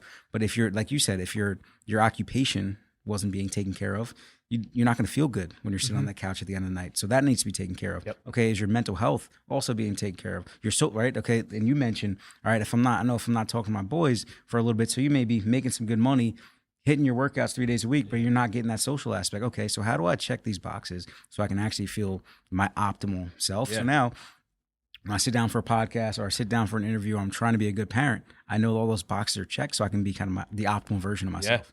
Right, so that's the goal, and that's the bigger mission. You learn who you are and what you need a lot faster when the hours get tighter. And like for me, it's getting that 2 hours of sleep and probably not having those conversations because I start to drag. My energy disperses a lot faster, I feel like, for myself with the social environment and everything. But like knowing that about yourself even before you go on this venture, right? There's things I used to do that I took for granted, just fun, leisurely things, and I didn't really think as deeply about who I am. Because now I'm only living who I really am maybe a couple hours a week where I can do anything I want, right? Because everything else is the brand, the relationship, obviously you're yourself, right? And throughout all these things, but the taking care of all the things that need to be tended to, you know? Sorry, I cut you off. No. So I was like, how you were saying before about like checking boxes. And like we talked about like when I came in and jumped in with the nutrition, like all of these people at Eat Well had those boxes being checked. Like you guys were getting them on the strength side. You were checking all the boxes on the relationships. Like these people trust you like family. That when I came in, there was now a new box and they were ready. They didn't have to check off any of the other boxes. They were just ready to jump in. And when I first came in, like hats off to them. They had so many people that were like, you should go sit down with Nick. They were like, yeah, I trust TJ. I trust Tyler. Like, I'm just going to trust what they say. I'm going to go sit down with this kid. I have no idea who he is, and I'm going to listen to him talk for an hour. He's got a pretty trustworthy face, though. He's got a good face. So, he's got a good face. I'm just saying, like, that doesn't happen. Like, I've worked in dozens of now gyms, like, where I've kind of stepped in, trained, or been a part of, where if I'm not selling or talking or educating, like, those packages don't come to me. Like you don't get a trainer that they trust wholeheartedly to say, here's my money, give it to somebody else that you think will help me. Like that doesn't happen. And like the first month, like before I even like really signed on and we like kind of put something down, TJ was like, yeah, I got like 3 people for you like next week. And I'm like, what do you mean? Like, what are you talking about? You're going to have to scrap it out. I had a one-on-one couple guys I train in the neighborhood, you know, shout out to the community we have up here. It's phenomenal with some of the personal training clients. And what do I eat? What do I do this? I'm like, one day it was Chris, right? Sitting in the morning and Nick's sitting on the box up front, just hanging out in between classes and I'm training him. And he's like, what should I do? He's like, I'm trying to do this. I'm like, dude, that's your guy. I'm like, get away from me. I'm like, that's his lane. Like after the session, please just have a conversation with him. Like aggressively saying it because I'm like, that's it. Like that's what he's here for. That's delegating. Yeah. That's scalability. That's his brand. But that only happens like if they wholeheartedly trust them. Yeah. And like that's like going back to like building that business and like you guys have been checking boxes like along the way. Yeah. And like if it wasn't fully checked, like they wouldn't have talked to me. They wouldn't have cared. You know, like unless there was an extreme issue that unless I talked to them or started building a relationship, like these are the first initial people that eventually got me to like say, hey, I'm not going back to baseball. Like I'm not going back to pro ball. That I'm like, I can see. Got 'em. Yeah, like they locked me in. Like they were like, here, take this, like do this, and that's a big reason like why I stayed and like why I'm here is because one, the work is good. Yeah, that's cool, but like you don't see the way like they change and take in trust better than most people I've seen in the Appreciate industry. it. And like hats off. Like I've given you this conversation before. Like I wouldn't have chosen to work with you guys or like go partners on. Like, we had a couple future phone endeavors. calls in like April, May, and I was like, I haven't spoken to you in 4 years. Exactly. It was like, hey, what's going on? Oh, I don't know. I'm like thinking, well, this guy, we're gonna, okay. Another conversation. Hey, dude, come on, like give it a try, whatever. Like, I really don't know what I want to do. I'm like, all right, well, like you can build what you want to build here if you want. So like, let's talk. And then he's like, oh, but it's the picture, right? It's the mindset. And going back to like a kid, right, wanting to build their thing, and what would you tell like your buddy that you guys know building a gym? Like hopefully he's in it, he's understanding, like, but kids that are there and see like zoo culture or like these big massive entities that who knows what they have to offer and what's going on behind them if they're profitable. These guys might have a big budget, might be a lot of investors behind them, but like the dream gyms, right? Like the $1 million a year just to keep the doors open gyms. That's how much it costs cash. 2.2 sometime, right? In the city, big gym, like crazy. A year. What are you doing? How do you get there? How do you create one package and then 6 more things around it that get that revenue to 120 grand a month just to pay the fucking bills Just keep in the lights on. a 15,000 square foot facility in a massive city somewhere? Like you got to know what your attack is. Well, think of Equinox. Because people literally have died over this shit, you know? Literally have think died. of Equinox. Yeah. What's Equinox What does membership that in the take? city? Yeah. 2 something. Yeah. And that's what we charge here for a I small don't know about boutique. that. Might be I think it's 3. more. I think it's more. Equinox. I had Equinox membership for a few years when I was in the city. I think I was like a New York City person. It just felt good to shower in the Equinox shower versus your own New York City You just apartment. kept sneaking in. Yeah, it's like someone was in there cleaning that thing Pass, all they- day. Eucalyptus Eucalyptus towels. So like, I'm gonna pay for this. Let's see. Hey, listen, you get some eucalyptus in the gym. You know, I don't even know what that is. I love Rates it. are going up if we get Sounds eucalyptus good. towels. OC's in the back doing laundry. Oh, man, we got to tell the towel story. Oh, Nah, please. no. I guess it depends on which club. I'm seeing an average 285. Okay, Yeah. but that's 300. And the thing about that's total-ish. also that's just a base gym membership. Yeah. You're not getting anything amenities, with that. right? add-ons, water, drinks, this, that, the third, Yeah, you're right? paying. Lifetime is a spa, right? There, most people are Oh, paying. these people are saying after the Amex discount. That's what they're saying. Okay. $200 a month. Corporate discount plus Amex credit, which brings me below $200 a month for Oh single well, access. you're getting everything. access. That's so great. so it's probably close to 400. I would say. Yeah. I would say 350, 300, maybe on the high end 400. But now, like, if AI were to have a number, a statistic on like the Hudson Yards, Equinox, Hudson Yards 285. a year ago. Hudson Yards, Equinox, let's say base minimum revenue 285.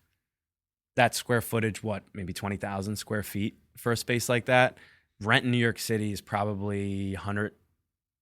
How much You're you think saying you're for paying that for location? 20,000 square feet? Here, I know the 17.5 is, No, they were $100 grand. 100 grand a month, right? Oh That wait, costs worldwide membership 405 for Hudson Yard. $1.2 million a year to keep the doors open just at rent.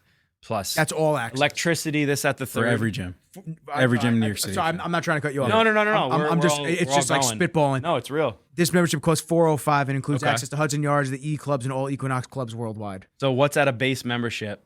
I guess it would be closer to 200 then. Yeah. So if you do 405 as the sign on, let's say, at $120,000 a month, just to keep the lights on, electricity, and pay one fucking person to work the desk. Yeah, but Equinox is venture and Venture private equity capital, backed. yeah. Right? How So much you per gotta- month? You're saying 125?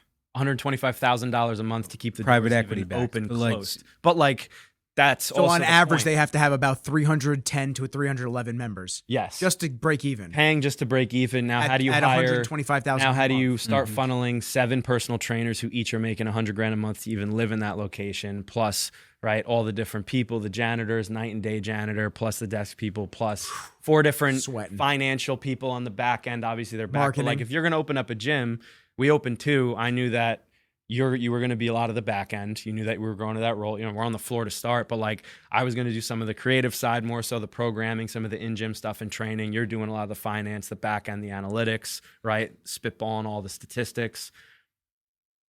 You got to go in with a plan. Yeah. Because that's venture backed, and some of those locations still close at certain points, right? So They now consolidate, or they, Yeah. you know, Yeah. they restructure. That was a good term when I worked at Best Buy, and they used basically like, hey, we're firing people. Restructuring. Yeah, we heard that there was a restructure coming after 2008, and we were just like, oh, Yeah. I don't Restructure sounds terrible. don't love No, that but- term. But the equinoxes, right? They have a differentiated value proposition, right? We're in New York City. This is the nicest place you're going to come to. You're going to pay up for this. Because if you're not coming to me, you're going to go to Crunch, or you're going to go to Plant. Like, so there's a whole different demographic, right? So now I got the beautiful pool. I've got probably a turf strip with something outside, right? So, Yeah, it's on the rooftop for like the right, like they've they've got they got nice basketball pretty courts, dope. right? They've got a food court. couple They've got pieces at the pool. You know what I'm saying? So you know who you're going after. It's like That's- you found that's the new you funnel. found your person. You get it, Nick. Sorry. But that's who they know who they target there for $200, $300 a month. Well, so you talk about meeting people. That's its Yeah. own dating culture right there, I'm sure. I mean, yeah. That place is probably a cesspool of just. I mean, half of that shit like, in there I'm is signing a up. social scene. You know, if you're Driving paying, in the if city you're, every day. yeah, you're paying $300 a What month. time You know is you're going to my see. commute like? Yeah. That's funny. Yeah. Man. No, but you got to have a plan, man. But I like what What the hell? you find on the web Found a on girl? your phone. Yeah. Nah, she didn't find a little piece. Well, like what you're saying about being able to, so if you're building, right, a business, specifically a fitness studio, and being able to tag on a product that people are going to kind of appreciate right away and adopt, Trust. was built in the grassroots and the foundation of us building a product that we actually cared about, and it was genuine authenticity about like, hey, we care about you.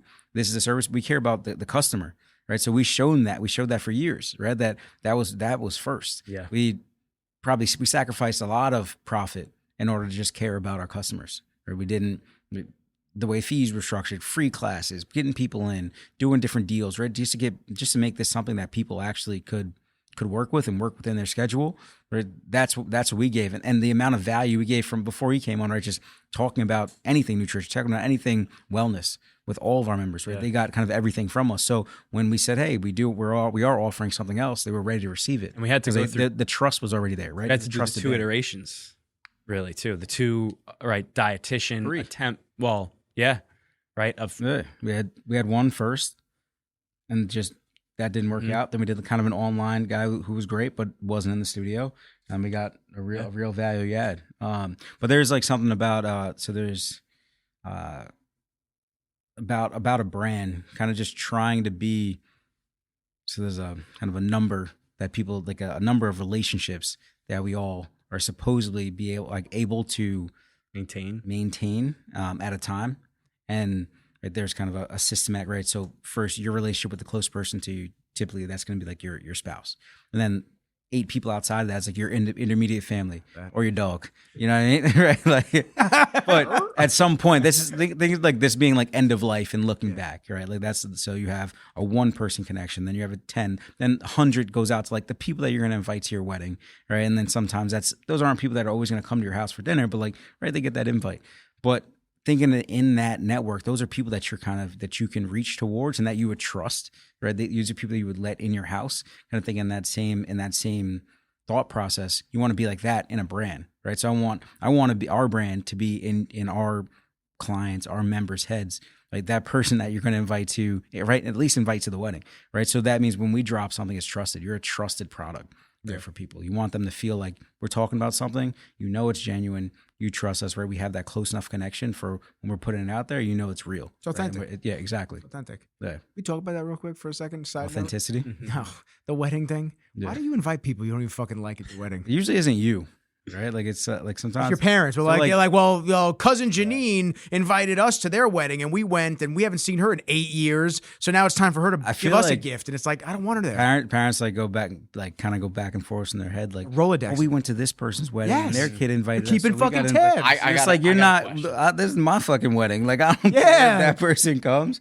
I have a question. So I was talking to a bunch of my friends are getting married, and like I've been hearing about people, some other marriages. Like when you get gifts, are you like tracking who gets Yes. what for you? I had a Yes. spreadsheet, brother. So yeah, so like But it was more, I had a Is spreadsheet it- is because I knew that- what I spent on the wedding. And I was like, you want to know kind of what came in. But also, there was like you were writing thank you cards to people. Yeah. So it was like, Nick Valenti gave us 30 fucking bucks for our wedding. Right. So I would like- definitely give more. But I'm saying because like I thought and the first thing in my head is like, are they keeping score? Yeah, Like- like it was more like you do have a lot come. It's a big expense, and then typically, which also I'd say not smart to have a big expense for a wedding. Like, No. don't do it. Don't do it. You'll have as much fun if you just throw a party, and you'll be fine. But right. yeah, I got to get a text back, and even I know that. yeah. But like you got a lot of cards coming in, so you kind of track like who gave what. So you gave a whatever some plates, right? You want to know, all right, Nick gave this. We got to make sure he gets a card, or Nick gave a card for $100. TJ gave. So now when Nick right, invites this. you to his wedding, are you remembering? So those people Are do you that. giving so, back the same So value? I don't play that game. I don't like Yeah. that, right? Like I'm gonna give whatever I typically You still would give how for a long ago wedding. did you get married? 2019. 2019. You still got that spreadsheet? I don't. I actually tried to look I my. thought I was gonna jam. But you know what's funny? You know what's funny? My wife, we had to give a card. We had to give a card the other day to someone, and she was like, "What the fuck they give us for our wedding?" Yeah, that's what I'm saying. I was like, "We're good. We're good. Like, we're just gonna Just give this. give whatever we think is appropriate for this one." Like, but You guys that people plastic definitely do cup that. set. Yeah. Give him a gift card to Sunoco. Yeah. Remember, like they were broke in 2019. They didn't give a shit. It should feel good to Yeah. give though, right? If like, okay, minimum spend, but then I feel like if you're doing well and you go to a wedding, like if you give them something nice because Yeah. you care about them, I wouldn't expect. Well, according to the government, I Like, don't you make know. any money. Yeah.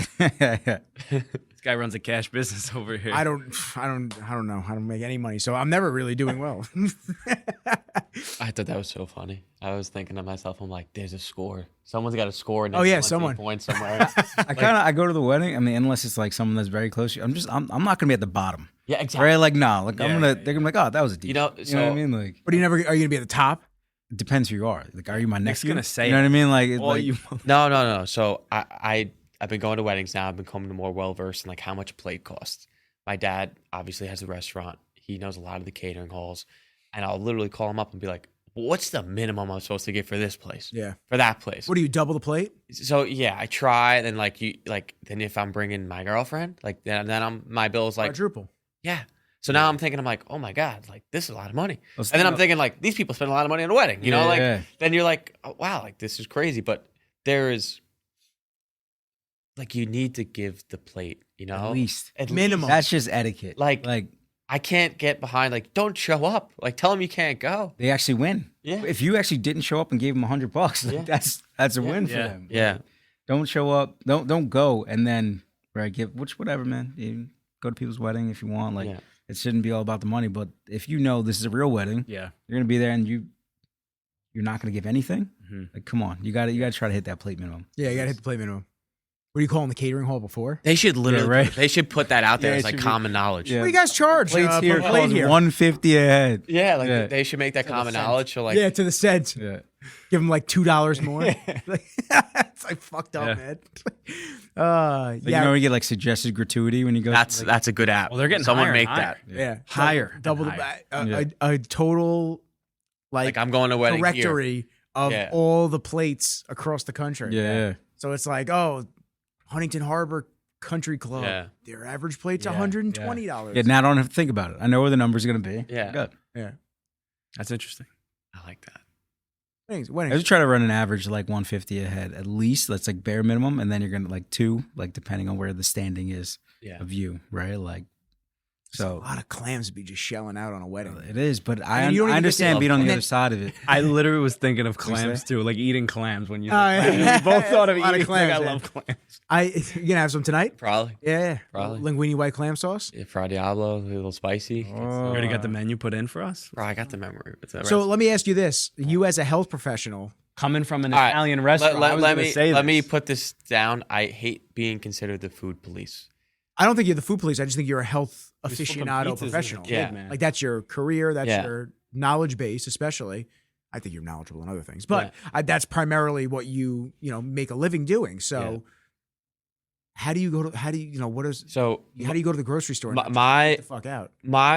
a dietitian's way more than just understanding like the macros and like what's going on between just the energy you're getting from food. We get taught a lot about the counseling and the aspect of like handling somebody's ability to handle the situations. about going to the grocery store, handling that stress. For me personally, like when I go through it, it's a part of the bucket of if I'm doing everything else right, this isn't as important to me. You know, like I don't put stress on it. It's just a part of my life where I don't put any aspect on it anymore. Like if I'm doing everything in the gym, if I'm doing what I'm working out and my days, I generally eat the same stuff every day. I don't stress. I'm not the kind of guy that turns it around and go through every single ingredient and like, I'm going to die if I eat this.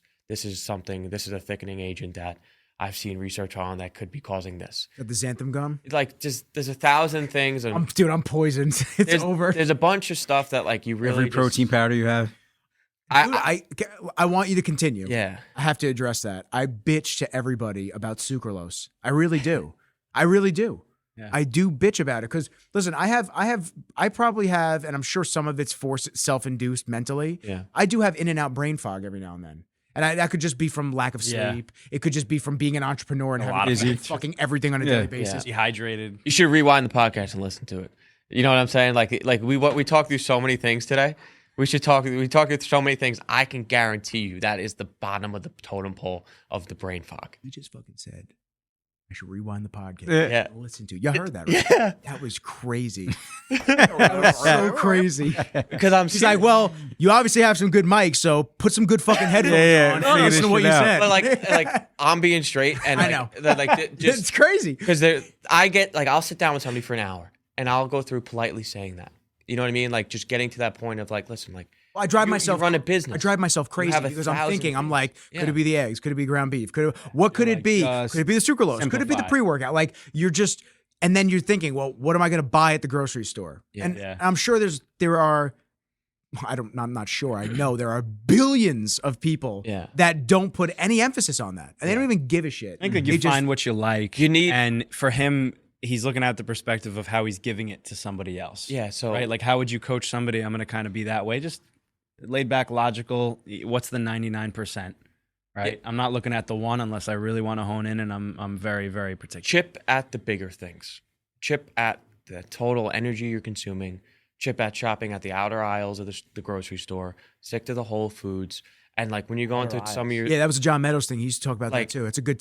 That's like one of my favorite tips. it's so simple. Like you're healthy, you work out all the time. Like if you're really turning around every single box, that's added stress to your day that just shouldn't matter. Yeah. You know what I mean? Like you really just need to focus on the major things.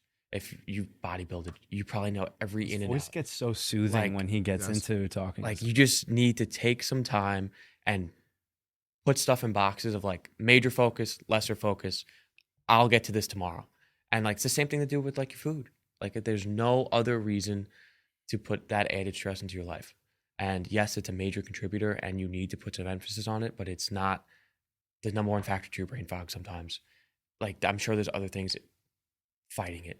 So that xanthan gum or whatever additives you think that's breaking it down is probably not your main I'm sure you're focus. more fucked up than just Santam. That's exactly what he just said. Today. That's what I got out of it. He's like, it's probably because you get dropped on your head in jujitsu twice a week. Like I did collide heads a couple times. yeah, man. Like it. Yes, there's probably other things, but cut it out. See what happens. Yeah, but then it's like, what else do I eat? Because you don't even know anymore. Yeah. Yeah. It's like Yeah. chicken, ground beef. Yeah. But also like the fact that like most of that being what you eat, right? And then the sucralose, the things that have the sucralose, right, are the 20%. Dude, they're Yeah. no, they're everywhere. When you really start noticing, But not in the whole food you're eating. Like, and if you're like energy In the drink, bars, it's at the yeah. third. Instead of a black coffee, it's a bottled coffee. Right? Yeah. Like, what's your chronic exposure to shit? I feel like is if you're not versed in it, it's hard. But if you're already thinking about these things, that's where I feel like you go. paralysis by knowledge. Like at That's home, what I it try is. to always use. That's a what it glass winds up cup being. or- yeah, you know, You it's just like- know too much, and you just go, "Oh, I should avoid that." Well, I read a simplify. study on that. Oh, there's too much choline in the eggs, Yeah. like shit like When that. you- You're just like, "What?" yeah, fuck that. When you were That's like stupid. Yeah. when you were bodybuilding, did you work with a coach like manager? I did, but he just You did it. It's For all macros. it was no, it wasn't. The doctor that I worked with after the first coach that I worked with. yeah. So my second coach was macro based. Did he give you food, or he just said eat within these numbers? He just said eat within those numbers. He's like, but generally you want to eat, more cleaner Yeah. foods. Cleaner. Well, he had me higher fat, so I was doing like a form of keto for a little while, like Yeah. bacon and stuff like that. I was doing all that shit. Now knowing what I know about bacon, I wouldn't eat that. But it's like, yeah, dude. I love bacon. So You love bacon? Bro, this Do you know, man, do we you know, had- Do you know that they feed? I'm gonna ruin it. Do you Hold know on, that they hold on. feed the pigs plastic and garbage at the depends facilities? what pigs you're eating. Sounds good to me. God, I guess We- pig. where are you getting good pig from? I usually butcher box, get my bacon from there. Do you know where? Yeah, butcher Do you know where they box, too. source their bacon from, though? I'm sure I could find it. I need you to find that now for me. Yeah. Yeah. I'm curious. They have a couple different cuts of bacon. I like on Force of store Nature. sites. Force of Nature is really good. They're very good regenerative farming. Yeah, please. We had one of our first well, not one of our first meetings, but meetings upon like right in the couple of months while the gym was being built out. We grabbed like a little sit down breakfast. Like I was gonna actually eat a meal because I knew I wanted to work out. We sat down. It was in a Brownstones, and I don't even know. We sat down for like one meal prior, maybe 1 or 2 meals prior to that. And he sits down. He's like, the waitress comes over. I'm gonna have like a a little whatever farmer's breakfast bowl. I'll take like a little iced black coffee. And he's like, can I just get bacon, fruit, and an iced coffee, please? And I was like, what's going on with the? I was like, all right. Do you eat more animal based? I do. He does Okay. For sure, yeah. But I think this was like in between Yeah, meals. yeah. It was in and between. It It was like 10:30. it couldn't be like a full meal for me. So like you're saying, there's a lot of you get trapped by the shit that you know. Like I'm a very habit driven person. Like I eat lunch, breakfast, dinner. I don't snack that much. I have something at like I like a little dessert, but it's probably going to be like something that's like not a real dessert. So if you're hitting 3 meals a day, how are you getting all your But I'll have a protein shake, right? I'll have, and then I'll have like I like last night I had yogurt with some protein powder in it, right, to kind of get that an extra 40 at night. going back to like what I was saying to you to like take some of that stress off, like therapy session? he I need it. he has a very habit day. Like I see him work every day. It's like the same food every time. I was like that for a long time. But But that now there's so much changing in my days where I'm just like, what did I eat for breakfast? I'm like, I don't even fucking remember sometimes. Well, how are you prepping and preparing It- like, your week or day or? let me we're going to like Bulk prep of food. You need like the probably would take a lot of stress off your plate is if you got a list and said day 1, day 2, day 3, and this is what you need to do. Just totally forget about it. You have 1,000 things going on in your brain. He's selling you right. No, I'm not, not selling you because I'm sure that Go get has, him, Nick. he has the capabilities of doing it himself This is a tier 2 package, my boy. at a low rate. Triple click that thing. That is like $4,000 missing from my bank account, right? No, but I'm serious. Like you have the knowledge. Like you can go. Like if you took an hour out of your day and you said day 1, day 2, day 3, and you just wrote it out and you gave yourself that and just never looked at it again. And you go, these are my grocery lists, and I go pick it up. You'll probably never have to worry about it. Like just take an hour. You have the knowledge to do it. Just do it. And like Also, like, yeah, find the shit that, like, and it may be boring, but I probably, on the course for a week, breakfast and lunch is probably the same 5 days of that I week. could probably tell you. No, but it's Yeah, like- enjoyable though. It's But enjoyable. I enjoy it. But that's what I'm saying. Yeah. Find the things that you like. Like I eat 2 different things for breakfast. What's breakfast? 5 days a week. I'll make some eggs with some sort of meat, maybe in a wrap, right? A little bit of cheese, cheddar. And then, or I'm going to literally I have, like a sharp cheese. yeah, or I'm literally going to have, yeah. if I don't make something or like it's not made for me by my wife in the morning, thank you. I literally bring a yogurt, a yogurt with a scoop of protein and some overnight oats. This Some man- Bush overnight oats. Like I eat that mixes shit 3 the days hell a week. out of his like, protein up front. yeah, in the gym. it's got to be creamy. You know what I mean? Scoops the No- size no of the lumps. cup.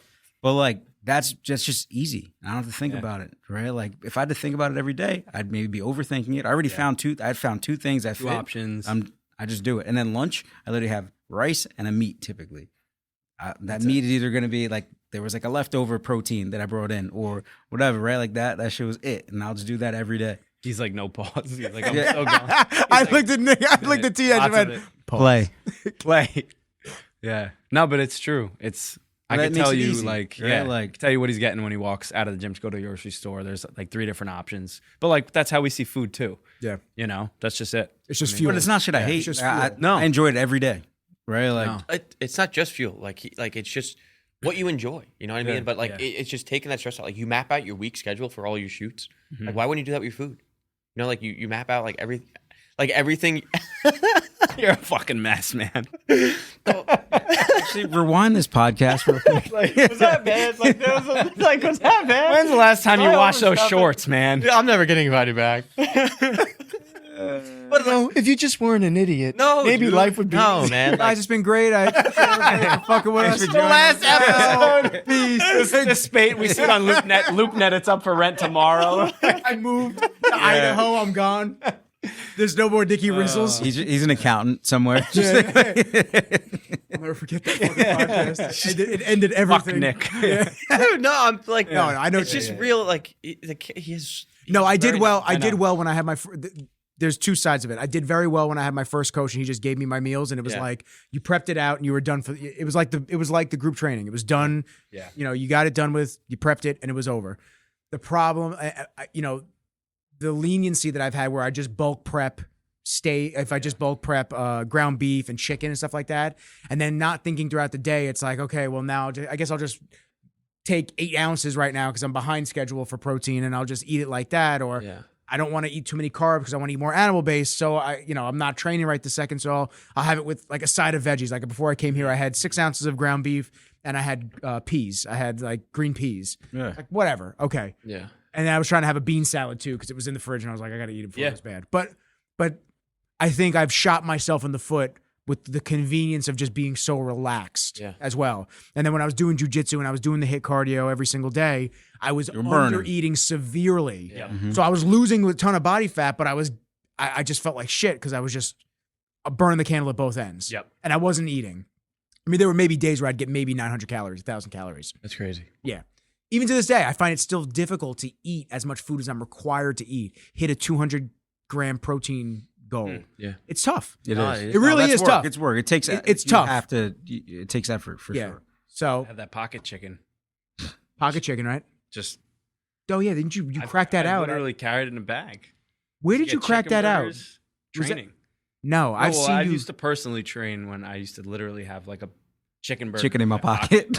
Or I would eat it like a candy bar while I would train people and stuff. I've seen this Not man eat a messy. steak at 5 a.m. I mean, yeah, nice little fillet. Sometimes you strip gotta at get it 5 in. a.m. Do it. Sometimes you got to get it in. I do have to take I was about to say, yo, listen, take a whole. let's end. Let's end. If you want to take the, you have a call right now coming in. I do. Go. That was Nick. You better close it. Unbelievable. Thank you guys. Hell of a time Free 15-minute consultation for anybody that listened. with and TJ. Nick. Hey now, I already got therapy and a lashing. Yeah. I have to apologize. Look at this guy. Okay, Yes.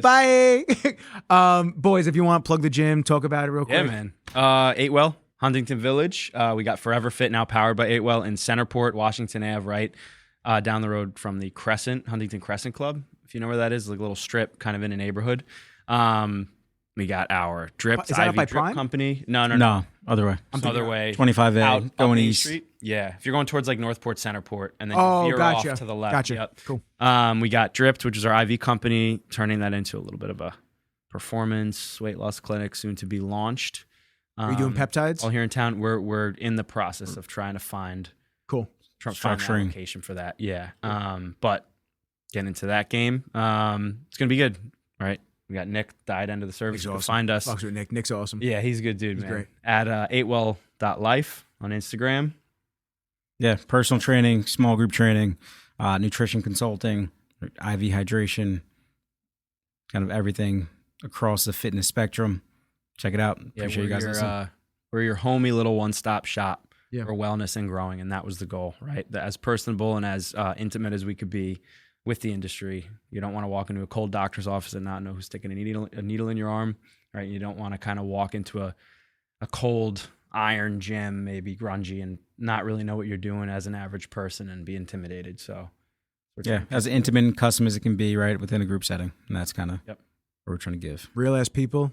Good gym. Great facility. I appreciate you boys for real. appreciate you, man. It was Hey, great. brother. We got to do another one. Just We can- bullshit, hang out. Keep this shit rocking. No, this was Let's good. go. I appreciate everybody for fucking with us, but for now, peace. Peace.